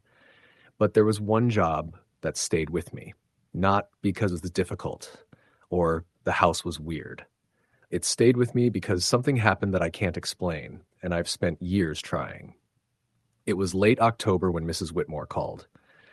She got my number from a professor who knew I babysat. She sounded like she was in her late 30s or early 40s, calm, polite, but rushed. She and her husband had just moved to a small house near the edge of town, and they needed someone to watch their daughter, Emily, while they went to a formal dinner. I remember agreeing mostly out of financial need. My car had just needed repairs, and I was scrambling to make rent. The house was a single-story ranch with a wide, cracked driveway and a sagging porch. It wasn't falling apart, but it looked tired, faded. It sat in a neighborhood with other older homes, most of them dark and still.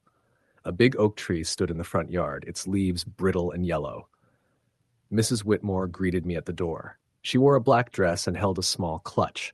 Her husband, a quiet man with pale eyes, stood behind her, adjusting his cufflinks. Emily peeked from behind her mother's legs. She was 5, with auburn hair tied in 2 loose braids. She didn't say anything when I waved at her, just stared. "She's shy," Mrs. Whitmore said quickly. "Takes a while to warm up to new people." I nodded. That wasn't unusual. The parents left after giving me the rundown. Mac and cheese for dinner, teeth brushed by 7:30, bed by 8. The bedtime routine was simple. No special medication or allergies, just a short story and lights out. I was told to keep the baby monitor on in the living room once she was asleep. The house was clean, but strangely quiet. Even the clock seemed to tick slower there. Emily was silent during dinner, eating mechanically and barely responding to anything I said. When I asked if she wanted to watch a cartoon, she shook her head. "Do you want to draw something?" I asked. She stared at me, then finally said in a flat voice, "They don't like when I make noise." "Who doesn't like it?" She didn't answer. Just went to her room. I followed, concerned she might have misunderstood me or maybe felt scolded. Her room was small, with a single bed, a few stuffed animals, and a bookshelf. A nightlight shaped like a bunny glowed near the corner. I asked if she wanted a story, and she nodded once. I read her Goodnight Moon, and when I looked up, her eyes were closed. I turned off the light, left the door cracked, and sat in the living room with the monitor. For the first half hour, everything was normal. The monitor only gave off the soft white noise of silence. Then it crackled, not a big crackle, just enough to make me look at it. I turned the volume up. A low hum filtered through, followed by a faint rustling sound, like sheets being moved. Then a voice, a man's voice, very low, barely above a whisper. "Emily?" I froze. The hairs on my arms stood up. I stared at the monitor. "Emily, come out!" The voice was calm, coaxing, almost gentle. I jumped up and went straight to her room. I didn't even knock. I opened the door, heart pounding. She was asleep, or at least she looked like she was. Her mouth was slightly open, her hands clutched her stuffed rabbit. I looked around the room. No one else was there. The closet door was open. Under the bed, nothing. I checked the front and back doors. Still locked. I told myself it must have been interference. Maybe a neighbor's monitor bleeding through on the same frequency. Back in the living room, I sat down and kept the monitor off. I planned to check on her every 10 minutes. 20 minutes passed. I was halfway through a textbook when I heard something fall in her room. I ran back. She was standing by the window, her face blank. One of her books had fallen off the shelf. "Emily?" She didn't respond. "What are you doing, sweetie?" "I didn't want to go," she said. "Go where?" She looked at me and her eyes seemed older, not like a kid's at all. "They keep calling me, from the wall." I felt my stomach turn. "It was just a dream. You're safe here, okay?" "No," she said. "They live in the wall." "Who does?" She pointed to the far wall next to her bed. Her finger trembled slightly. "They don't like you." I tried not to let it show on my face, but a deep chill ran through me. I got her back into bed, and this time I stayed in the room until she was fully asleep. I scanned the walls, the floorboards. Nothing unusual. I left the door open wider this time. Back in the living room, I called my older brother. He was the most rational person I knew. I told him about the voice. He asked if maybe I was stressed, suggested I check the monitor's settings. Maybe it was feedback from a neighbor's baby cam. I agreed, hung up, and turned the monitor on again. White noise. Then it shifted. A crackle and the sound of humming. Not a child's humming. A slow, rhythmic hum, like a lullaby sung by someone without emotion. I turned the volume up and moved the monitor closer. The humming stopped. Then, "Don't take her from us." It wasn't a request. It wasn't loud. It was just certain. I turned the monitor off and went back to her room. She was still asleep, but her window was now open. I had locked it. The screen was still in place, no sign of tampering, but the latch was undone. I closed it, latched it tight, and pulled the curtains shut. Just then, the nightlight flickered. Once, twice, then went out. The room went cold. I picked Emily up and carried her into the living room.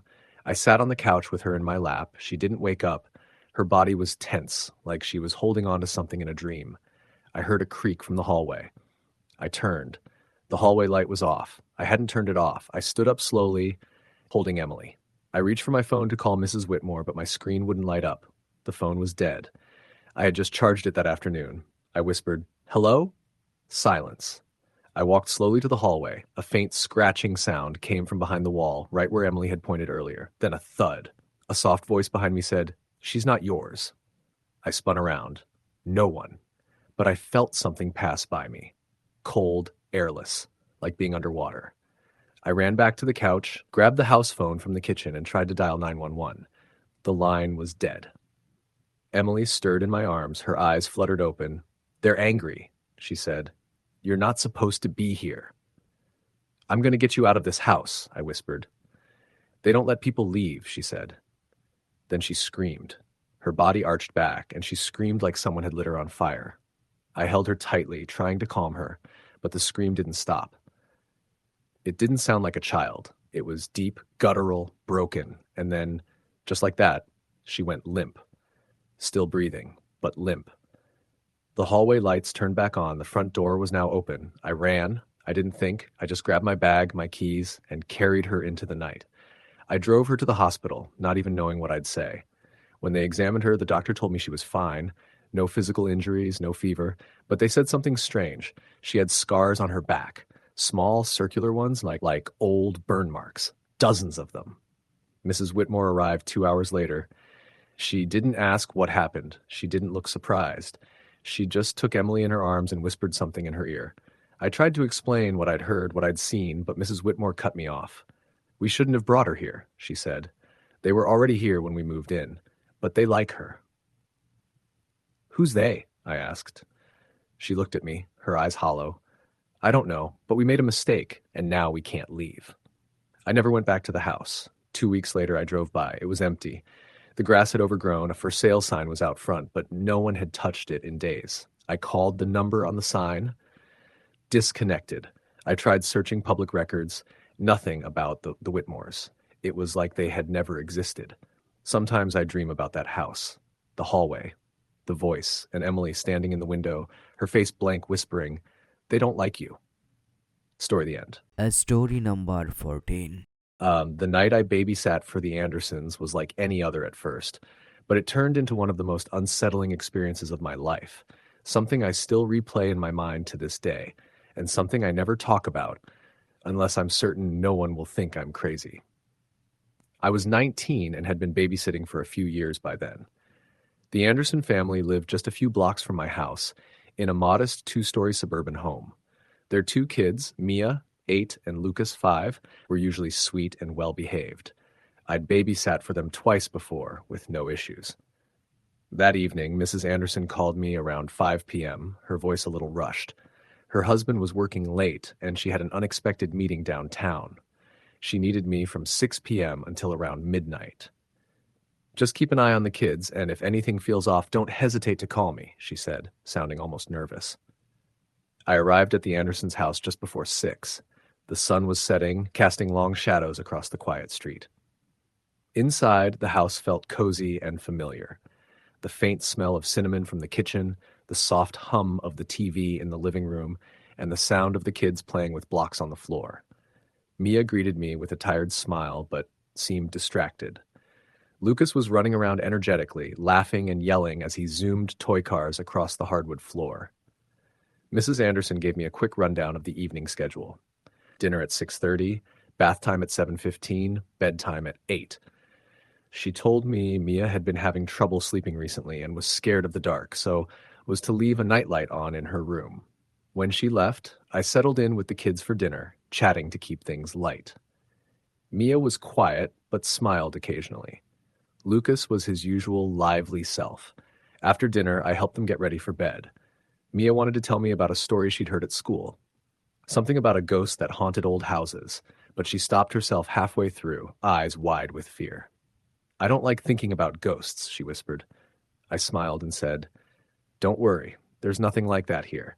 Just old house noises and your imagination. After they were both tucked in, I turned on the nightlight in Mia's room, which cast a soft glow across the walls.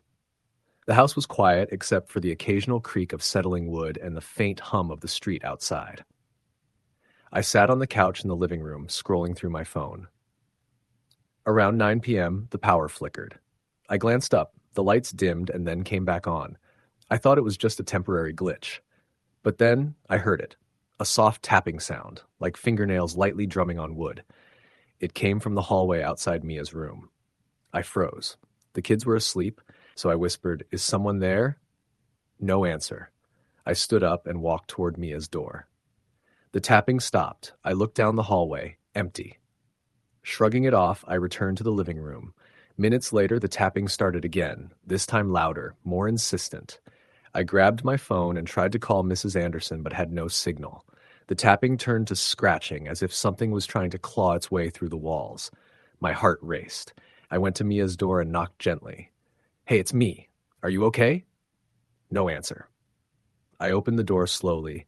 Mia was curled up in bed, eyes wide and fixed on the corner of the room. Do you hear that? She whispered. I looked but saw nothing. Suddenly, the room's temperature dropped sharply. I could see my breath. Mia started shaking. I don't want to stay here, she said. I promised to stay with her until she fell asleep. As I sat by her bedside, the tapping and scratching noises grew louder, then stopped abruptly. Then I heard it, a soft whisper, barely audible, coming from the closet. Go away. I stood and slowly opened the closet door. Inside, nothing but clothes and toys. But as I reached in, a cold gust blew past me, and the door slammed shut. I spun around, heart pounding. The nightlight flickered and went out. The room was plunged into darkness. I fumbled for my phone's flashlight, shining it around the room. In the beam, I saw a faint, shadowy figure standing at the foot of the bed. It vanished as quickly as it appeared. Mia screamed. I grabbed her and ran out of the room. We stayed in the living room the rest of the night, lights on, holding each other close. When Mrs. Anderson returned early the next morning, I told her everything. She looked pale and said, I'm so sorry. We didn't tell you, but this house has a history. Before we bought it, a woman who lived here passed away under tragic circumstances. People say her spirit lingers. She decided to move shortly after. I never babysat there again, but sometimes, even now, I swear I can hear that tapping in quiet rooms, a chilling reminder that some things don't rest easy. Story the end. Story number 15. It was the summer after my junior year of high school when I took on the babysitting job that would change my perspective on the world forever. I'd babysat plenty of times before, for neighbors, family friends, even some local families. But nothing prepared me for what happened that night at the Turner house. The Turners were a wealthy family who lived on the outskirts of town in a sprawling old house built in the early 1900s. I knew the family through a friend and was excited for the steady pay they offered. Mrs. Turner explained she and her husband had to attend a charity gala downtown and wanted me to watch their two kids, Abby, who was 9, and Michael, who was 6. She seemed a little uneasy when she called, but insisted everything was fine, just that the kids sometimes got scared at night. She told me to keep an eye on them and called out of town in case I needed her, but warned she might not be reachable right away. When I arrived around 6 p.m., the house immediately gave off an old-world charm, but also a kind of quiet that felt almost unnatural. The wood creaked under my footsteps as I stepped inside. The walls were covered with faded wallpaper, and old portraits of serious-looking people lined the staircase. The furniture was grand but had an air of neglect, as if dust settled in hidden corners no one dared to clean. Abby was shy at first, but warmed up quickly when I showed her how to play one of the board games I'd brought. Michael was more lively, but there was something about the way he glanced nervously toward the windows every so often that caught my attention. The kids mentioned the house was kind of creepy at night, but laughed it off. Dinner was casual, takeout from a nearby place. Abby ate quietly, while Michael kept asking me to tell stories, but I steered clear of anything scary. After dinner, Mrs. Turner tucked them both into bed, making sure their nightlights were on and reminding me to check on them regularly. Once the kids were asleep, I settled into the living room with a book, the soft ticking of a grandfather clock filling the silence. I was comfortable, thinking this would be just another routine night. Around 9:30 p.m., I heard faint footsteps upstairs. Assuming one of the kids had gotten out of bed, I stood and called, "Abby? Michael? Everything okay up there?" No response. I decided to check the rooms, flashlight in hand. Abby's room was empty, her bed neatly made, the nightlight glowing softly.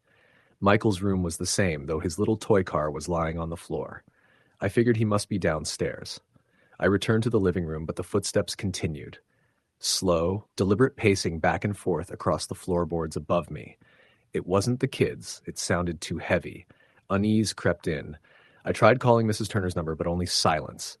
No answer. Suddenly, the lights flickered and then went out.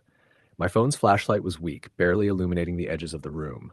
I heard a soft whisper coming from upstairs, a woman's voice, but distorted, almost like a moan. "Go!" I swallowed hard. The front door slammed shut. My heart pounded as I cautiously approached the stairs. I climbed slowly, each step creaking loudly. The whispering grew louder.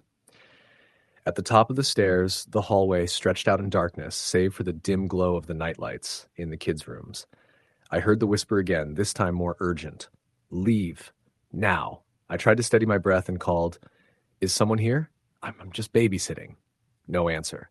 I moved toward the master bedroom at the end of the hall, a door I hadn't opened yet. As I reached for the handle, a sudden cold chill swept past me, like icy breath on my neck. I hesitated, then opened the door. Inside was a room frozen in time. An old rocking chair swayed gently, though no one was there. A small music box on a dresser played a haunting lullaby, its melody warped and slow. I backed away, but the door slammed shut behind me, plunging me into darkness. I fumbled for my phone, but the light barely worked. The room felt suffocating, heavy with sorrow. A shadow moved across the wall, a woman's silhouette. Her eyes dark hollows. She whispered my name. Paralyzed with fear, I forced myself to run toward the door. It burst open. I didn't look back as I fled down the stairs. The front door was locked. I ran to the kids' rooms, but both were empty. Panic took over. Suddenly, I heard small footsteps behind me. I spun around. Michael stood there, pale and trembling. He whispered, "She's here. The lady who died." I asked what he meant, but he only pointed toward the basement door. Mrs. Turner had warned me not to go down there, but I had no choice. I opened the basement door. Darkness swallowed the stairs. I took a deep breath and descended. At the bottom, I saw faint candlelight flickering. In the corner was an old trunk, half open. Inside were faded letters and photographs of a woman and two children. I realized with a chill that these were the previous owners, a family who had disappeared mysteriously decades ago. Suddenly, I felt cold hands on my shoulders. I screamed and turned. No one was there. The candlelight flickered and went out. I scrambled up the stairs and slammed the door behind me. The house grew silent. I gathered the kids, and we sat together in the living room until dawn. When Mrs. Turner returned, I told her everything. Her face was pale. She told me the house had a tragic past. The woman and her children had died in the basement under unclear circumstances. Since then, strange noises and sightings had been reported, but the family kept it quiet. She thanked me for staying calm and said they were moving soon. That night, I learned some houses carry the weight of their history, a past that refuses to rest. Years later, I still remember the cold breath, the rocking chair, and the whisper that told me to leave. Sometimes, I wonder if the house ever really lets anyone go. Story, the end. Story number 16. The summer after my high school graduation, I took a babysitting job that turned out to be the most terrifying night of my life. I'd babysat a few times before, but nothing like what I experienced at the Miller house. It started out like any normal evening, but it quickly spiraled into something I still struggle to explain. The Millers lived in a quiet neighborhood on the edge of town. Their house was an old two-story colonial. built in the late 1800s, with a large porch that creaked when you stepped on it, and ivy crawling up the sides. I had met the family once before when I interviewed for the job, and they seemed friendly enough. Mrs. Miller was pleasant, her voice calm, but with a hint of exhaustion, and their daughter, Emily, was a shy but sweet 7-year-old. Mrs. Miller had to attend a work conference several towns over and asked me to watch Emily from 6 p.m. until midnight. She warned me that Emily had been a bit nervous about the dark lately and to keep the nightlight on in her room. She also said the house sometimes made noises, especially in the old attic, but assured me it was nothing to worry about. When I arrived just before 6, Emily greeted me at the door with a small smile, clutching her stuffed rabbit tightly. The house smelled like old wood and something faintly floral, maybe from the garden outside. I could hear the low hum of a fan somewhere upstairs. We ate dinner together, simple mac and cheese, and Emily told me about her school and the new book she was reading. She seemed tired, but happy enough. After dinner, we played a few rounds of hide and seek, and then she got ready for bed. Emily's room was on the second floor at the end of a long hallway. She showed me her nightlight, a small lamp shaped like a star that cast a gentle glow over her bed. As I tucked her in, she whispered, "Sometimes I hear footsteps in the attic. Do you think there's a ghost up there?" I smiled and said, "Old houses make noises. Probably just the house settling." She looked unconvinced, but nodded and closed her eyes. I went downstairs to the living room, planning to watch TV or read until Mrs. Miller called to check in. Around 8:30 p.m., I heard it, a faint tapping sound coming from upstairs. It was irregular, like someone was lightly knocking on the walls. I tried to ignore it, telling myself it was nothing. Then came the footsteps, slow, deliberate, pacing back and forth across the floor above me. It wasn't Emily. I could hear her breathing softly from her room. I called out, "Hello? Is someone there?" No answer. I grabbed my phone to call Mrs. Miller, but there was no signal. The lights flickered. The tapping grew louder, becoming a scratching, like nails scraping wood. I felt a sudden chill sweep through the room. Then I heard a soft whisper right behind me, a woman's voice so faint I could barely make out the words. "Leave." Now I spun around. The hallway was empty. My heart pounded. I grabbed a flashlight and went upstairs, determined to check on Emily. Her door was closed. I knocked gently. "Emily, are you okay?" No response. I opened the door slowly. She was sitting up in bed, eyes wide with fear, staring at the corner of the room. "What's wrong?" She pointed shakily. I shined the flashlight toward the corner. Nothing. But then I saw it, a shadow moving just beyond the light, shifting and twisting like smoke. Emily screamed and pulled the covers over her head. I tried to calm her, but she was inconsolable. I stayed with her the rest of the night, holding her hand as the noises continued. The scratching turned into muffled voices. The cold spots followed us from room to room. When Mrs. Miller returned at midnight, she looked exhausted. I told her what had happened. She nodded sadly. "This house, it's been like that since before we moved in. The previous owners said the attic was haunted by a woman who died there decades ago." She explained that the woman had lost her child and never left the house, her sorrow lingering. That night, I left the Miller house with a heavy feeling in my chest. Sometimes when I close my eyes, I still hear those footsteps and that whisper telling me to leave. I never babysat there again. Story the end. Story number 17. It was a warm summer evening when I took the babysitting job at the Henderson house. I was 19, still in college, and trying to earn a little extra cash on the weekends. Babysitting was straightforward for me. Keep the kids safe, make sure they go to bed on time, and maybe watch some TV while waiting for the parents to come back.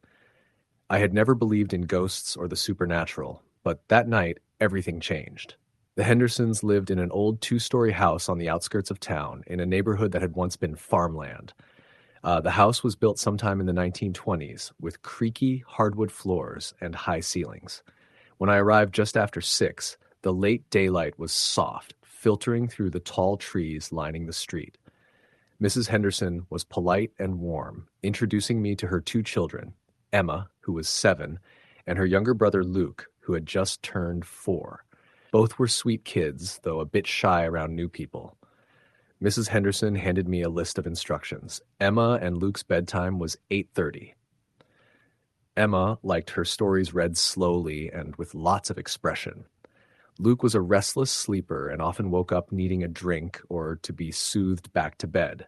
She warned me that the attic door should remain locked at all times. She didn't explain why, but said the kids were strictly forbidden from going up there. After the parents left, the house quickly grew quiet, except for the soft hum of the old refrigerator and the occasional creak of settling wood. I made dinner for the kids, macaroni and cheese, and sat down with them in the living room. They were both glued to a cartoon on the TV. After dinner, I gave them baths, tucked them in, and read Emma her story, just like Mrs. Henderson had asked. Once the kids were asleep, I settled into the living room with a book. The house seemed calm and peaceful, but as the evening wore on, I began to notice strange things. It started with little noises, soft footsteps upstairs, just outside the kids' bedroom. I assumed it was Luke or Emma waking up and checked their room. Both were fast asleep. Then I heard whispering, so faint I thought maybe it was coming from the TV, but the volume was low and no one was talking on screen. I tried to shake off the growing unease. The house was old. Old houses creak and groan. But then the lights flickered. The overhead light in the living room blinked on and off twice. My heart quickened. I stood up and walked toward the hallway that led upstairs. At the end of the hallway was the attic door. It was supposed to be locked, but as I approached, I noticed it was slightly open. The brass knob turned just enough to leave a gap. My skin crawled. I called out, "Hello? Is someone there?" No answer. I peered inside the dark space beyond the door.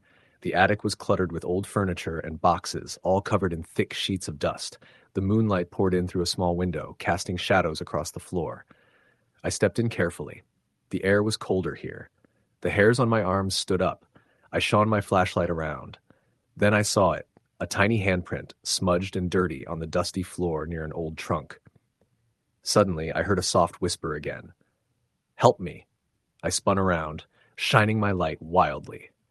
There was no one there. My breath came out in short, quick gasps. I closed the attic door firmly and locked it with the heavy old key hanging from the knob. Back downstairs, I tried to distract myself by turning on the TV, but the whispering continued, faint but urgent. Minutes later, I heard footsteps coming down the hallway outside the kids' room. The floorboards creaked heavily. I rushed to the door, opened it, and found the room empty. The beds were made, but neither child was there. Panic flooded me. I searched every room, bathroom, kitchen, basement, even the garage. Then I heard giggling, a childlike laugh coming from the basement stairs. The basement door was locked from the inside. I tried the knob. It was cold and didn't budge. The giggling stopped abruptly. Then a thump came from below. I ran back upstairs and found the front door ajar. The warm summer breeze blew in, rustling the curtains.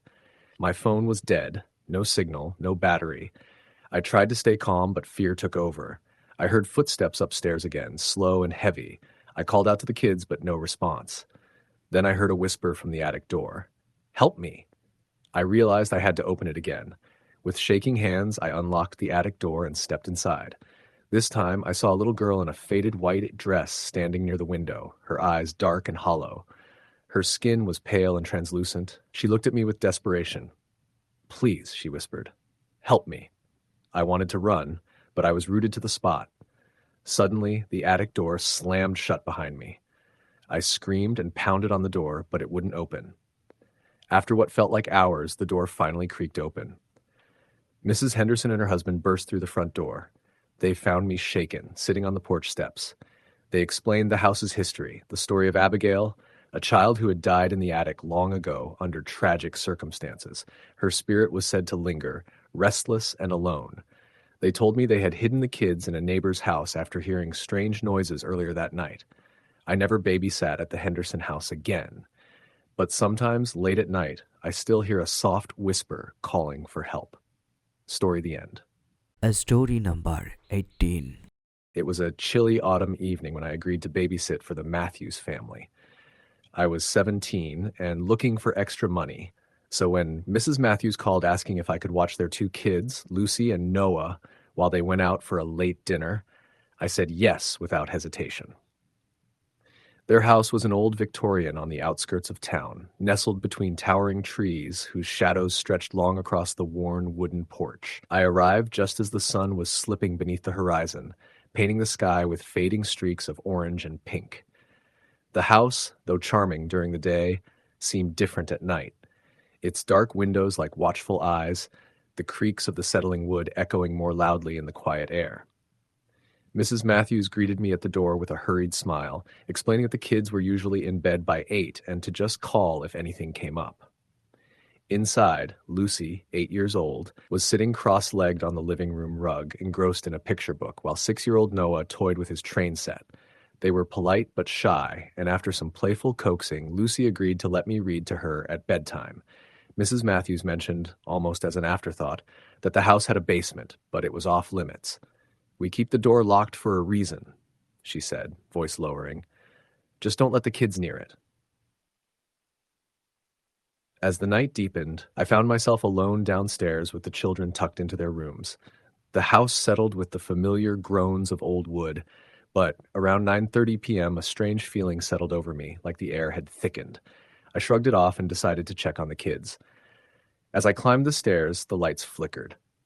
I paused, heart skipping a beat, but the bulb stabilized. Still, I could swear I heard faint whispering, just at the edge of hearing, coming from the hallway. In Lucy's room, she was fast asleep, clutching her stuffed bunny tightly. Noah's door was closed, but the small light in his room glowed faintly.